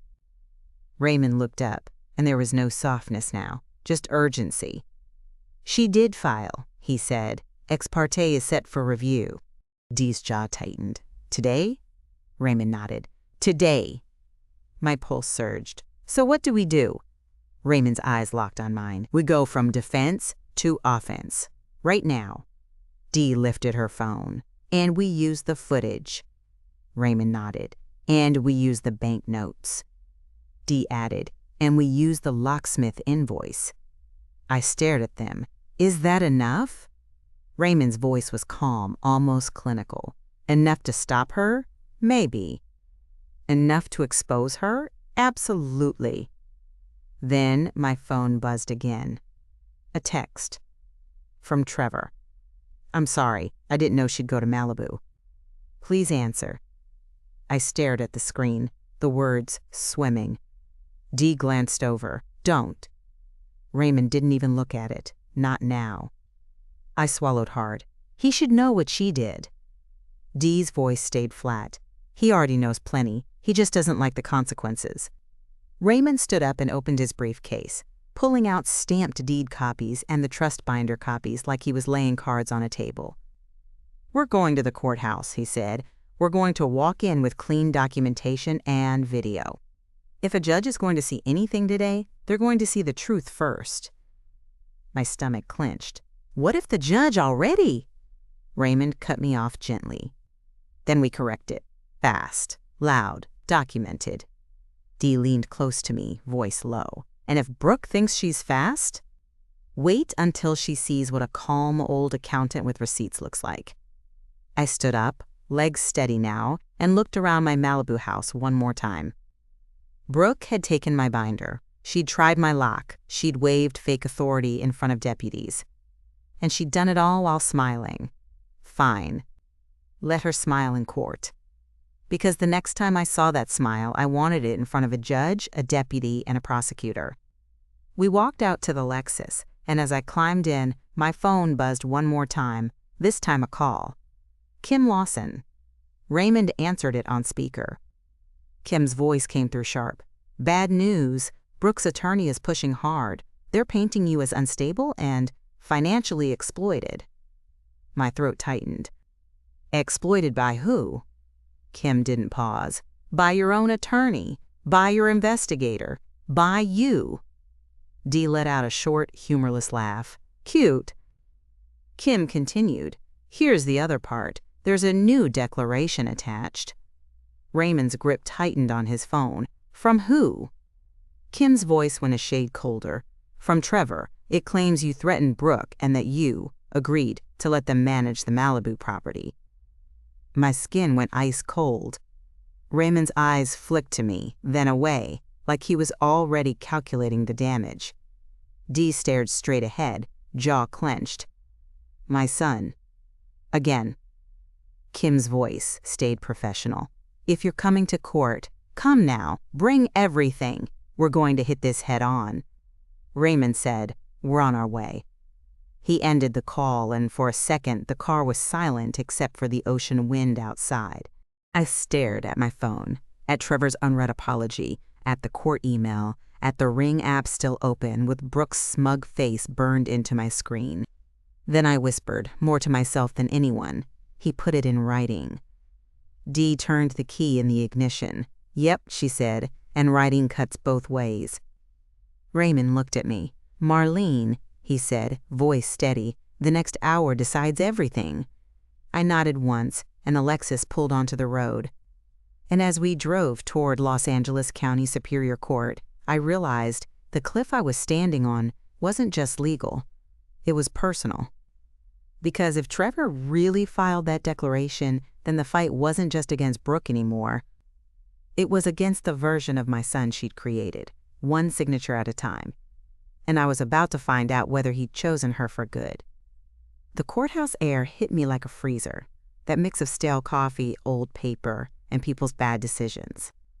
Dee walked on my left, phone in hand like it was a shield. Raymond walked on my right with his leather briefcase tucked tight, moving fast but not frantic. I kept up, even in flats, even with my heart thumping like I'd run a mile. We didn't have time to feel anything. We had time to win. At the security line, a guy in front of us kept fumbling with his belt like he'd never worn pants before. I wanted to grab his waistband and do it myself. Raymond leaned toward the deputy and said, "Emergency ex parte matter, counsel of record. We need to get upstairs." The deputy glanced at Raymond's bar card, then at me, then waved us through like he could smell the urgency. I didn't even thank him. I just moved. Because speed was their whole game. And I refused to lose on a technicality. Upstairs, Kim Lawson met us in the hallway, her posture all business. She didn't hug, she didn't comfort, she didn't do any of that. She just took one look at my face and nodded like, "Okay, you're still standing." "Courtroom's this way," she said. "Brooke's attorney is already here." "Is Brooke here?" I asked. Kim's mouth tightened. "Not yet, but Harold and Janice are." "Of course." Kim kept walking and spoke over her shoulder. "One more thing. We pulled the filing attachments. The doctor letter is from a clinic that says they never saw you. They're preparing a declaration." My blood went cold. "So it's fake." Kim nodded once. "It's fake." Dee muttered, "Shocker." Raymond's voice stayed calm. Do you have it in writing from the clinic? Kim held up her phone. Email confirmation with contact info. Receipt. Raymond's eyes flashed. Forward it to me. Kim did it while we walked. We rounded the corner, and there they were, Harold and Janice Callahan, sitting on a bench like they belonged in a family portrait. Harold had his arms crossed, jaw set. Janice had her tissues out already, like she'd come prepared to cry on cue. Harold spotted me and stood up fast. "Marlene," he snapped, like we were old friends and I'd borrowed his lawnmower. "This is insanity." I didn't stop walking. I didn't look at him. I kept my eyes forward like he was a potted plant. Dee, however, looked him right in the face and said, quiet as a razor, "Save it for the judge." Janice's eyes followed me, wet and accusing. "We're just trying to protect Brooke," she whispered. I finally turned my head slightly. "Then teach her to stop breaking into people's houses." Her mouth opened like she wanted to argue, but nothing came out. Because there isn't a sweet way to explain a locksmith. We slid into the courtroom, and it was smaller than you'd think, like a conference room with a bench. The judge wasn't in yet. The clerk was organizing files. Everything felt ordinary, which made it worse, because this wasn't ordinary to me. This was my life on the line. We sat. Raymond arranged papers in neat stacks on the table. Stamped deed copies, the printed trust binder copies, the Chase branch packet, the locksmith invoice photo, screenshots of Harold and Janice's threats, the forwarded email chain about going ex parte, and the ring clip loaded and ready. Dee whispered, "Don't let the room make you small." I didn't answer, but I nodded once. Power is posture. A door opened behind us. Footsteps. And then I heard a voice I knew too well. "Mama." I turned. Trevor stood there in a dress shirt that looked like he'd slept in it, eyes red, face tight with stress. And beside him, Brooke. She had changed outfits like this was a new scene. Hair sleek, makeup fresh, cream blazer over a black top, sunglasses tucked on her head like she was headed to lunch after court. Her smile appeared the second she saw me. Not warm, strategic. She sat down at the other table with Trevor like they were a united front, like the last 12 hours hadn't happened. Brooke leaned toward him and whispered something. Trevor's shoulders slumped. He didn't look at me. That hurt more than I want to admit. Raymond leaned toward me. "Whatever she says, don't react. Let her hang herself." I whispered back, "She's good at this." Raymond's voice was steady. "Video is better." Brooke's attorney arrived next, a man with a crisp suit and a nice tie and eyes that didn't meet mine. He spoke to Brooke in a low voice, then glanced toward Raymond like this was just another Tuesday fight over an estate. Kim sat in the back, notebook in hand, watching like a hawk. The clerk called the case. Then the judge entered, and everyone stood. When we sat again, my palms were damp, but my spine stayed straight. The judge looked down at the file, then up at me. "Miss Carter, you're here with counsel?" Raymond stood. "Yes, Your Honor. Raymond Patel on behalf of Miss Carter. We oppose the ex parte request." The judge glanced at Brooke's attorney. "Counsel?" He stood. "Yes, Your Honor. We're seeking temporary conservatorship due to significant concerns regarding Miss Carter's cognitive stability and vulnerability to exploitation." Exploitation. That word made my throat tighten, like I was a child who couldn't be trusted with my own life. Brooke's attorney continued, "There have been threats made toward my client, Brooke Callahan, and we have a declaration from Ms. Carter's son, Trevor Carter, confirming."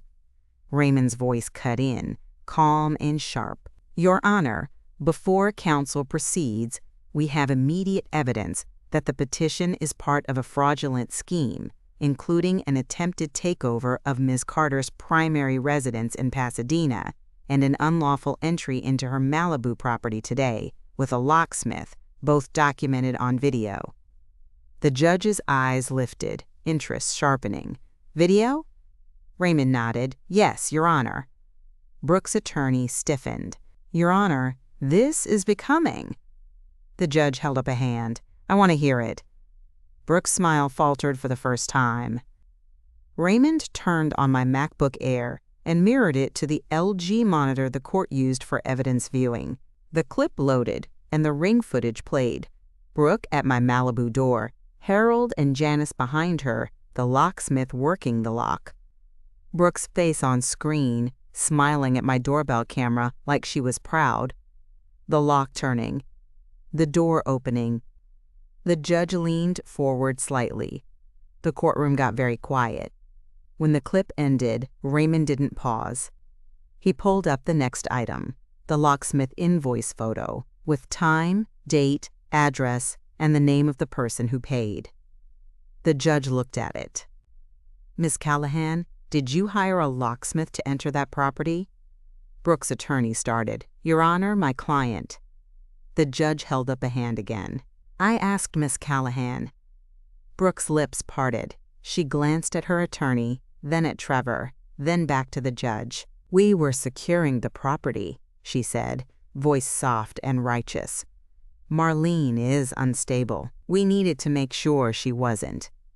Unstable people don't call 911 while preserving evidence," Dee muttered under her breath, but not loud enough to get in trouble. The judge didn't look amused. "You entered without the owner present?"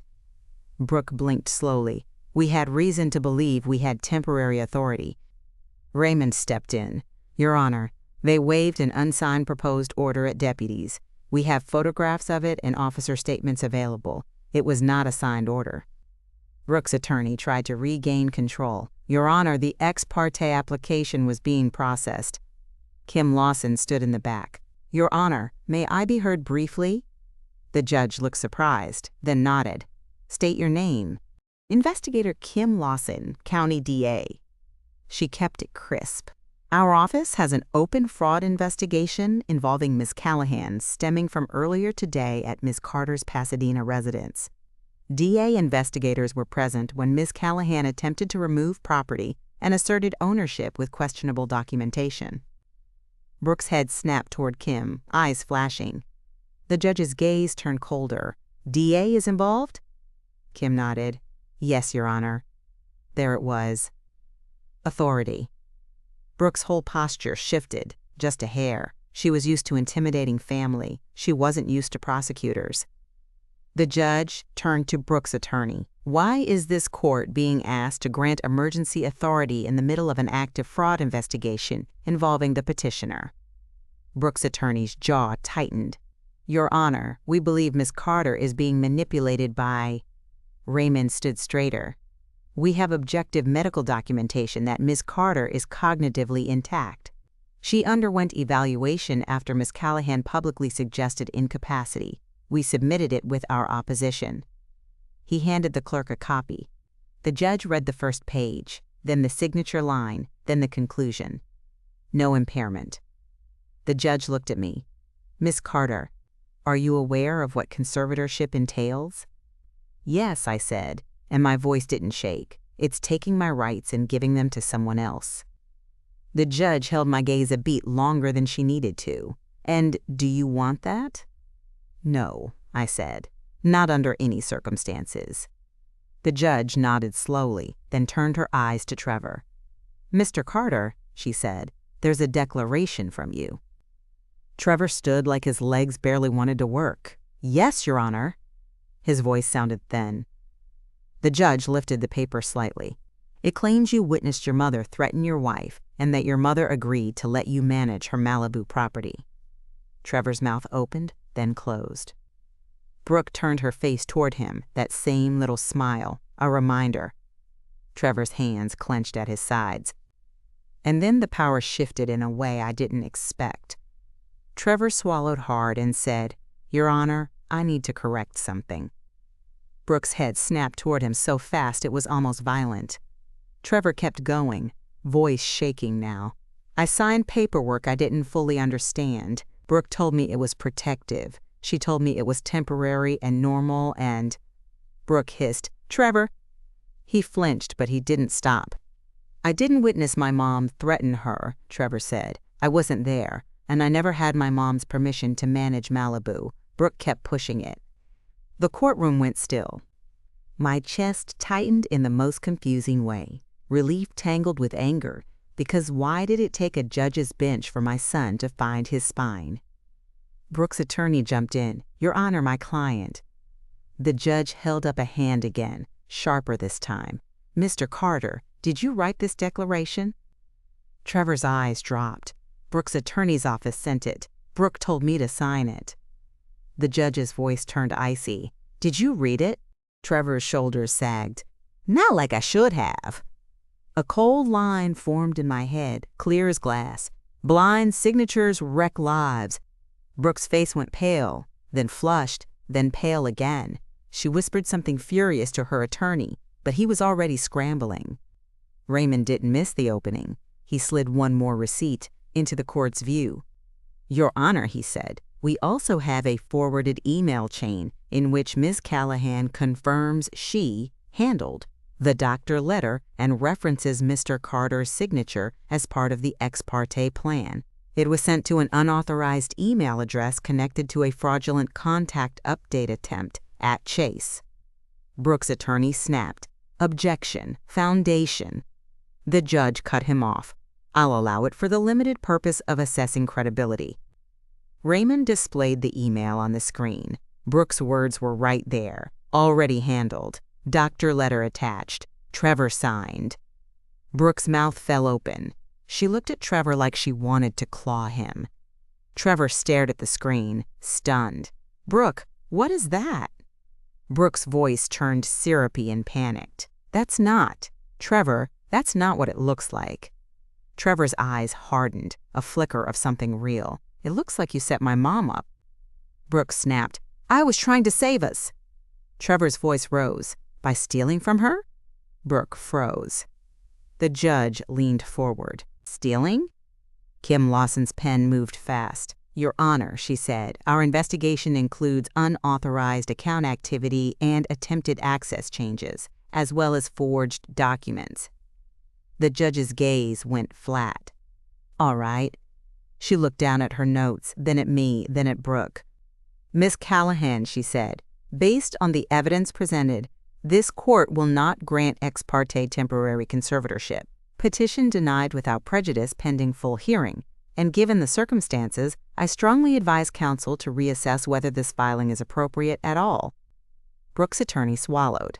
"Your Honor," the judge continued, "furthermore, I am issuing a temporary restraining order preventing Ms. Callahan and her parents, Harold and Janice Callahan, from entering Ms. Carter's Pasadena residence or Malibu property pending further proceedings." Janice made a dramatic sob noise. Harold looked like he wanted to shout, but he didn't. The judge turned to Kim. "Investigator Lawson, I'm making a note that the court expects follow-up regarding potential fraud and misuse of conservatorship filings." Kim nodded. "Yes, Your Honor."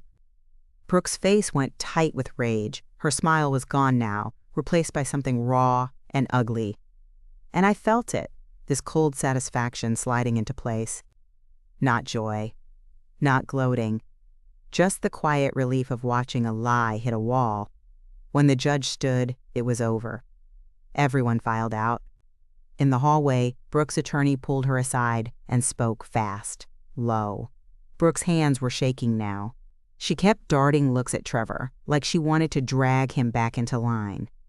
Trevor stood a few feet away, staring at the floor, face wrecked. Raymond leaned toward me. "You did it," he said softly. I didn't answer with thank you. I answered with the truth. "She did it," I said. "She pushed us here." Dee stood with her arms crossed, watching Brooke. "She's not done," Dee murmured. "People like that don't quit. They pivot." Kim Lawson stepped out of the courtroom behind us and walked straight to Raymond. "I need those clips and printouts officially," she said. "We're moving this forward." Raymond nodded. "You'll have them." Kim's eyes flicked to me. "Miss Carter, are you willing to sign a statement regarding the break-in and the bank activity?" "Yes," I said. "Whatever you need." Brooke must have heard that. She spun around and walked toward me, fast, eyes blazing. "You're destroying my life," she hissed. Dee stepped between us instantly, not touching her, just blocking her like a wall. Raymond's voice was calm but deadly. Do not approach my client." Brooke's face twisted. "She's a liar. She's—" Kim Lawson's voice cut through the hallway. "Miss Callahan." Brooke froze. Kim's tone was flat. "If you continue harassing Miss Carter, you're going to create a whole new set of problems for yourself." Brooke looked at Kim like she couldn't decide whether to fear her or insult her. Then she did what she always did. She turned it into a performance. She started crying, not softly, loud, shaking sobs that drew eyes from the hallway. "I was trying to help," she wailed. "She's confused. She hates me." Dee leaned toward me and whispered, "Crocodile tears don't wash off video." A cold line landed in my head. Cameras don't care who cries. Trevor stepped forward then, like he finally realized he'd created a monster, and now he had to live in the room with it. "Brooke," he said, voice hoarse, "stop. Just stop." Brooke's crying shut off so fast it was almost funny. "Trevor." "No," he said, louder now. "You lied. You had my mom's trust binder. You had a locksmith at her door. You told me to sign things. You told me she was unstable. You used me." Brooke's mouth opened. "I did it for us." Trevor shook his head slowly. "You did it for you." That was the first time I'd ever heard him say that to her. Harold stormed up. "Trevor, don't talk to your wife that way." Trevor turned on him. "Then don't raise a daughter who breaks into houses." Harold's face went red like a stop sign. Janice started crying again, louder. Brooke's eyes flashed toward me, pure hate. "You always wanted to take him from me." I looked at her and said, calm as ice, "You lost him all by yourself." She flinched. Good. A deputy approached at Kim's signal and positioned himself nearby. Nobody got arrested in the hallway right then, but the message was clear. The room had shifted. Brooke wasn't the one in control anymore. Kim pulled Raymond aside. Dee pulled me aside. And Trevor stood alone in the middle of it, staring at his hands like they were stained. We left the courthouse with the restraining order paperwork in hand. It felt strangely light for something that had just saved my life. Raymond walked me to the Lexus and said, "Next steps, we lock down your estate plan, formally notified Chase of the court developments, and coordinate with Kim on the criminal side." Dee added, "And we change every lock, Malibu and Pasadena." I nodded. "Today." Trevor lingered near his Tacoma in the lot, like he didn't know if he was allowed to come closer. He finally walked over, stopping a few feet away. "Mama," he said, voice breaking, "I'm sorry." I stared at him. I wanted to hug him. I wanted to slap him. I wanted to rewind time and shake younger Trevor by the shoulders and tell him to stop thinking love means swallowing red flags. Instead, I said the one sentence that mattered. "Sorry doesn't fix paper." He winced. I kept going, because the truth needed to be said plain. "You signed away my rights on paper. You gave her access to my Malibu house. You let her talk about me like I was a child." Tears gathered in his eyes. I didn't understand what she was doing. I shook my head slowly. "You understood enough to hide it." He tried to speak. I raised my hand. "Here's what's going to happen," I said, and my voice stayed steady. "You're going to get your own attorney. You're going to cooperate with Kim Lawson. You're going to tell the truth about every document you signed and every conversation you had about my money." Trevor's shoulders dropped. "Okay." "And you're going to move out," I added. His head snapped up. "What?" "You heard me," I said. "You can't live with someone who tried to steal from your mother and pretend you're a good man." His eyes filled. "Mama, please." I cut him off gently but firmly. "If you want a relationship with me, it will be after therapy, after accountability, and after time. Not today." He stared at the ground. "I don't have anywhere." Dee's voice slid in, calm and sharp. "He's 43. He'll figure it out." Trevor looked up at me again. Do you hate me?" That question sliced through me, because I didn't hate him. But love doesn't mean access. I swallowed. "I love you," I said, and my voice cracked just a little. "That's why I'm not letting you ruin me." He nodded, like he understood, though I don't think he did. Not fully. Then I got in my Lexus, shut the door, and let the air conditioning cool my skin. Dee drove. Raymond sat in the passenger seat, already making calls. I stared out the window and watched Los Angeles roll by in sunlight, and I felt something I didn't expect. Relief. Not because it was over, it wasn't. But because I wasn't alone in it anymore, not in the dark, not with doubts. I had receipts, I had professionals, I had a judge who saw the truth. Back at my Pasadena house, Curtis Vaughn met us at the gate like he'd been standing guard with his whole soul. "Miss Carter," he said, "you okay?" I nodded. "I'm okay, Curtis." He exhaled like he'd been holding his breath since 5 in the morning. We walked inside and it looked normal again, except it didn't feel normal. My home felt like a place that had survived an attempted invasion. Raymond set his briefcase down and said, "We'll coordinate with the locksmith for new locks today." Dee pulled out her phone. "I'll get the Malibu guy to rekey everything too." Then my iPhone buzzed. A notification from Bank of America. Dee's eyes narrowed. "That's not your bank." "It's not," I said. I opened it anyway. It wasn't a notification for me. It was a screenshot that had been sent to me from an unknown number. A Bank of America balance page. And under it, one line of text. "Look what you made her do." My stomach clenched. Dee leaned in. "That's Brooke." Raymond's voice went hard. "Save it, screenshot it, preserve metadata." Receipt. The balance on the screenshot wasn't pretty. Overdraft warnings. Past due notices. It was the proof of motive they'd been dancing around all day. Brooke wasn't saving a marriage. She was trying to plug a financial sinkhole with my life.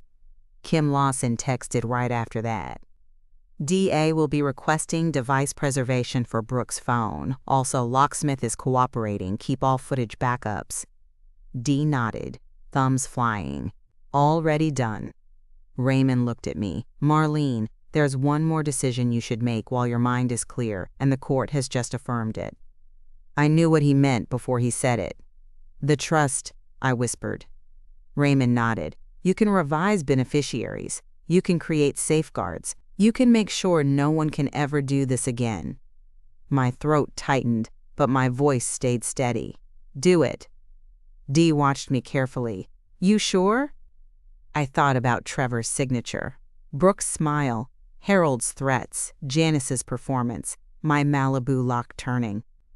I thought about how close I'd come to losing everything, because I wanted to believe my son would protect me. Then I thought about who I wanted to protect. Myself.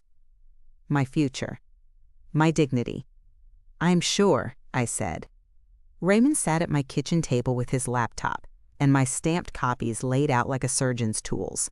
He explained options: trust protector, stricter successor trustee provisions, no contact clauses tied to distributions, and requirements that any future concern about my capacity must be supported by my chosen physician, not somebody's friend. I signed, not in fear. In control. That evening, Dee pulled up my Ring and Arlo footage on the LG TV in my living room. We watched it with Kim on a secure link, pausing at key moments. Brooke ordering movers to search for a safe. Brooke waving an unsigned order like it was law. Brooke smiling at my Malibu camera while the lock turned. Kim didn't react much while she watched, but when the clip ended, she said, "That smile is going to look great in front of a jury." I didn't smile back. I just felt that quiet satisfaction again, deeper now, because Brooke wanted to control the story, and she'd filmed her own downfall. Late that night, my phone buzzed again. A call from Trevor. I stared at it for a second, then answered. His voice was raw. "Mama." Brooke left. I didn't respond immediately. Trevor rushed on. "She went to her parents' place. She's saying you ruined everything." I let him talk until he ran out of steam. Then I said, "No." He went quiet. "No? You ruined it when you signed," I said. "She ruined it when she stole." He whispered, "I know." I closed my eyes. "Trevor, you're going to testify to the truth if asked." "I will," he said. "And you're going to stop letting other people use you as a weapon," I added. He swallowed audibly. "I will." I hung up before my heart could soften into excuses again. Because I'd learned the hard way, love without limits is an invitation. Weeks later, because yes, this part took weeks, the consequences finally landed in the real world, not just on paper. Kim Lawson called me one afternoon while I was watering my plants in Pasadena. The sun was bright, my lemons were still in their bowl, and my life was trying to pretend it was normal again. "Miss Carter," Kim said, "we executed warrants. Devices were preserved. We have enough." My throat tightened. Enough for what?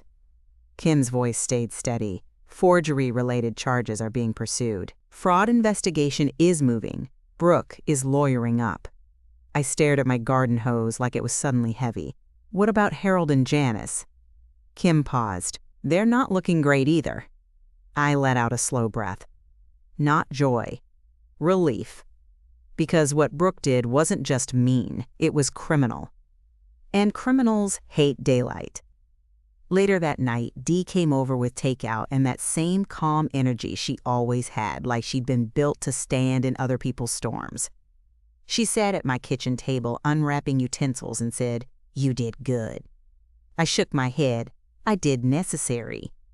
Dee's mouth twitched. That's the same thing in grown-up language. I laughed, small and tired, and it felt like the first real laugh in weeks. Then I looked around my kitchen, my home, my space, my life, and I felt something settle. Brooke didn't get my house. She didn't get my Malibu property. She didn't get my rights. And she sure didn't get to write the ending. Trevor is still my son. That doesn't change. But the version of motherhood I used to live by, the one where you keep forgiving because you're afraid of being alone, that version of me is gone. Gone. Done.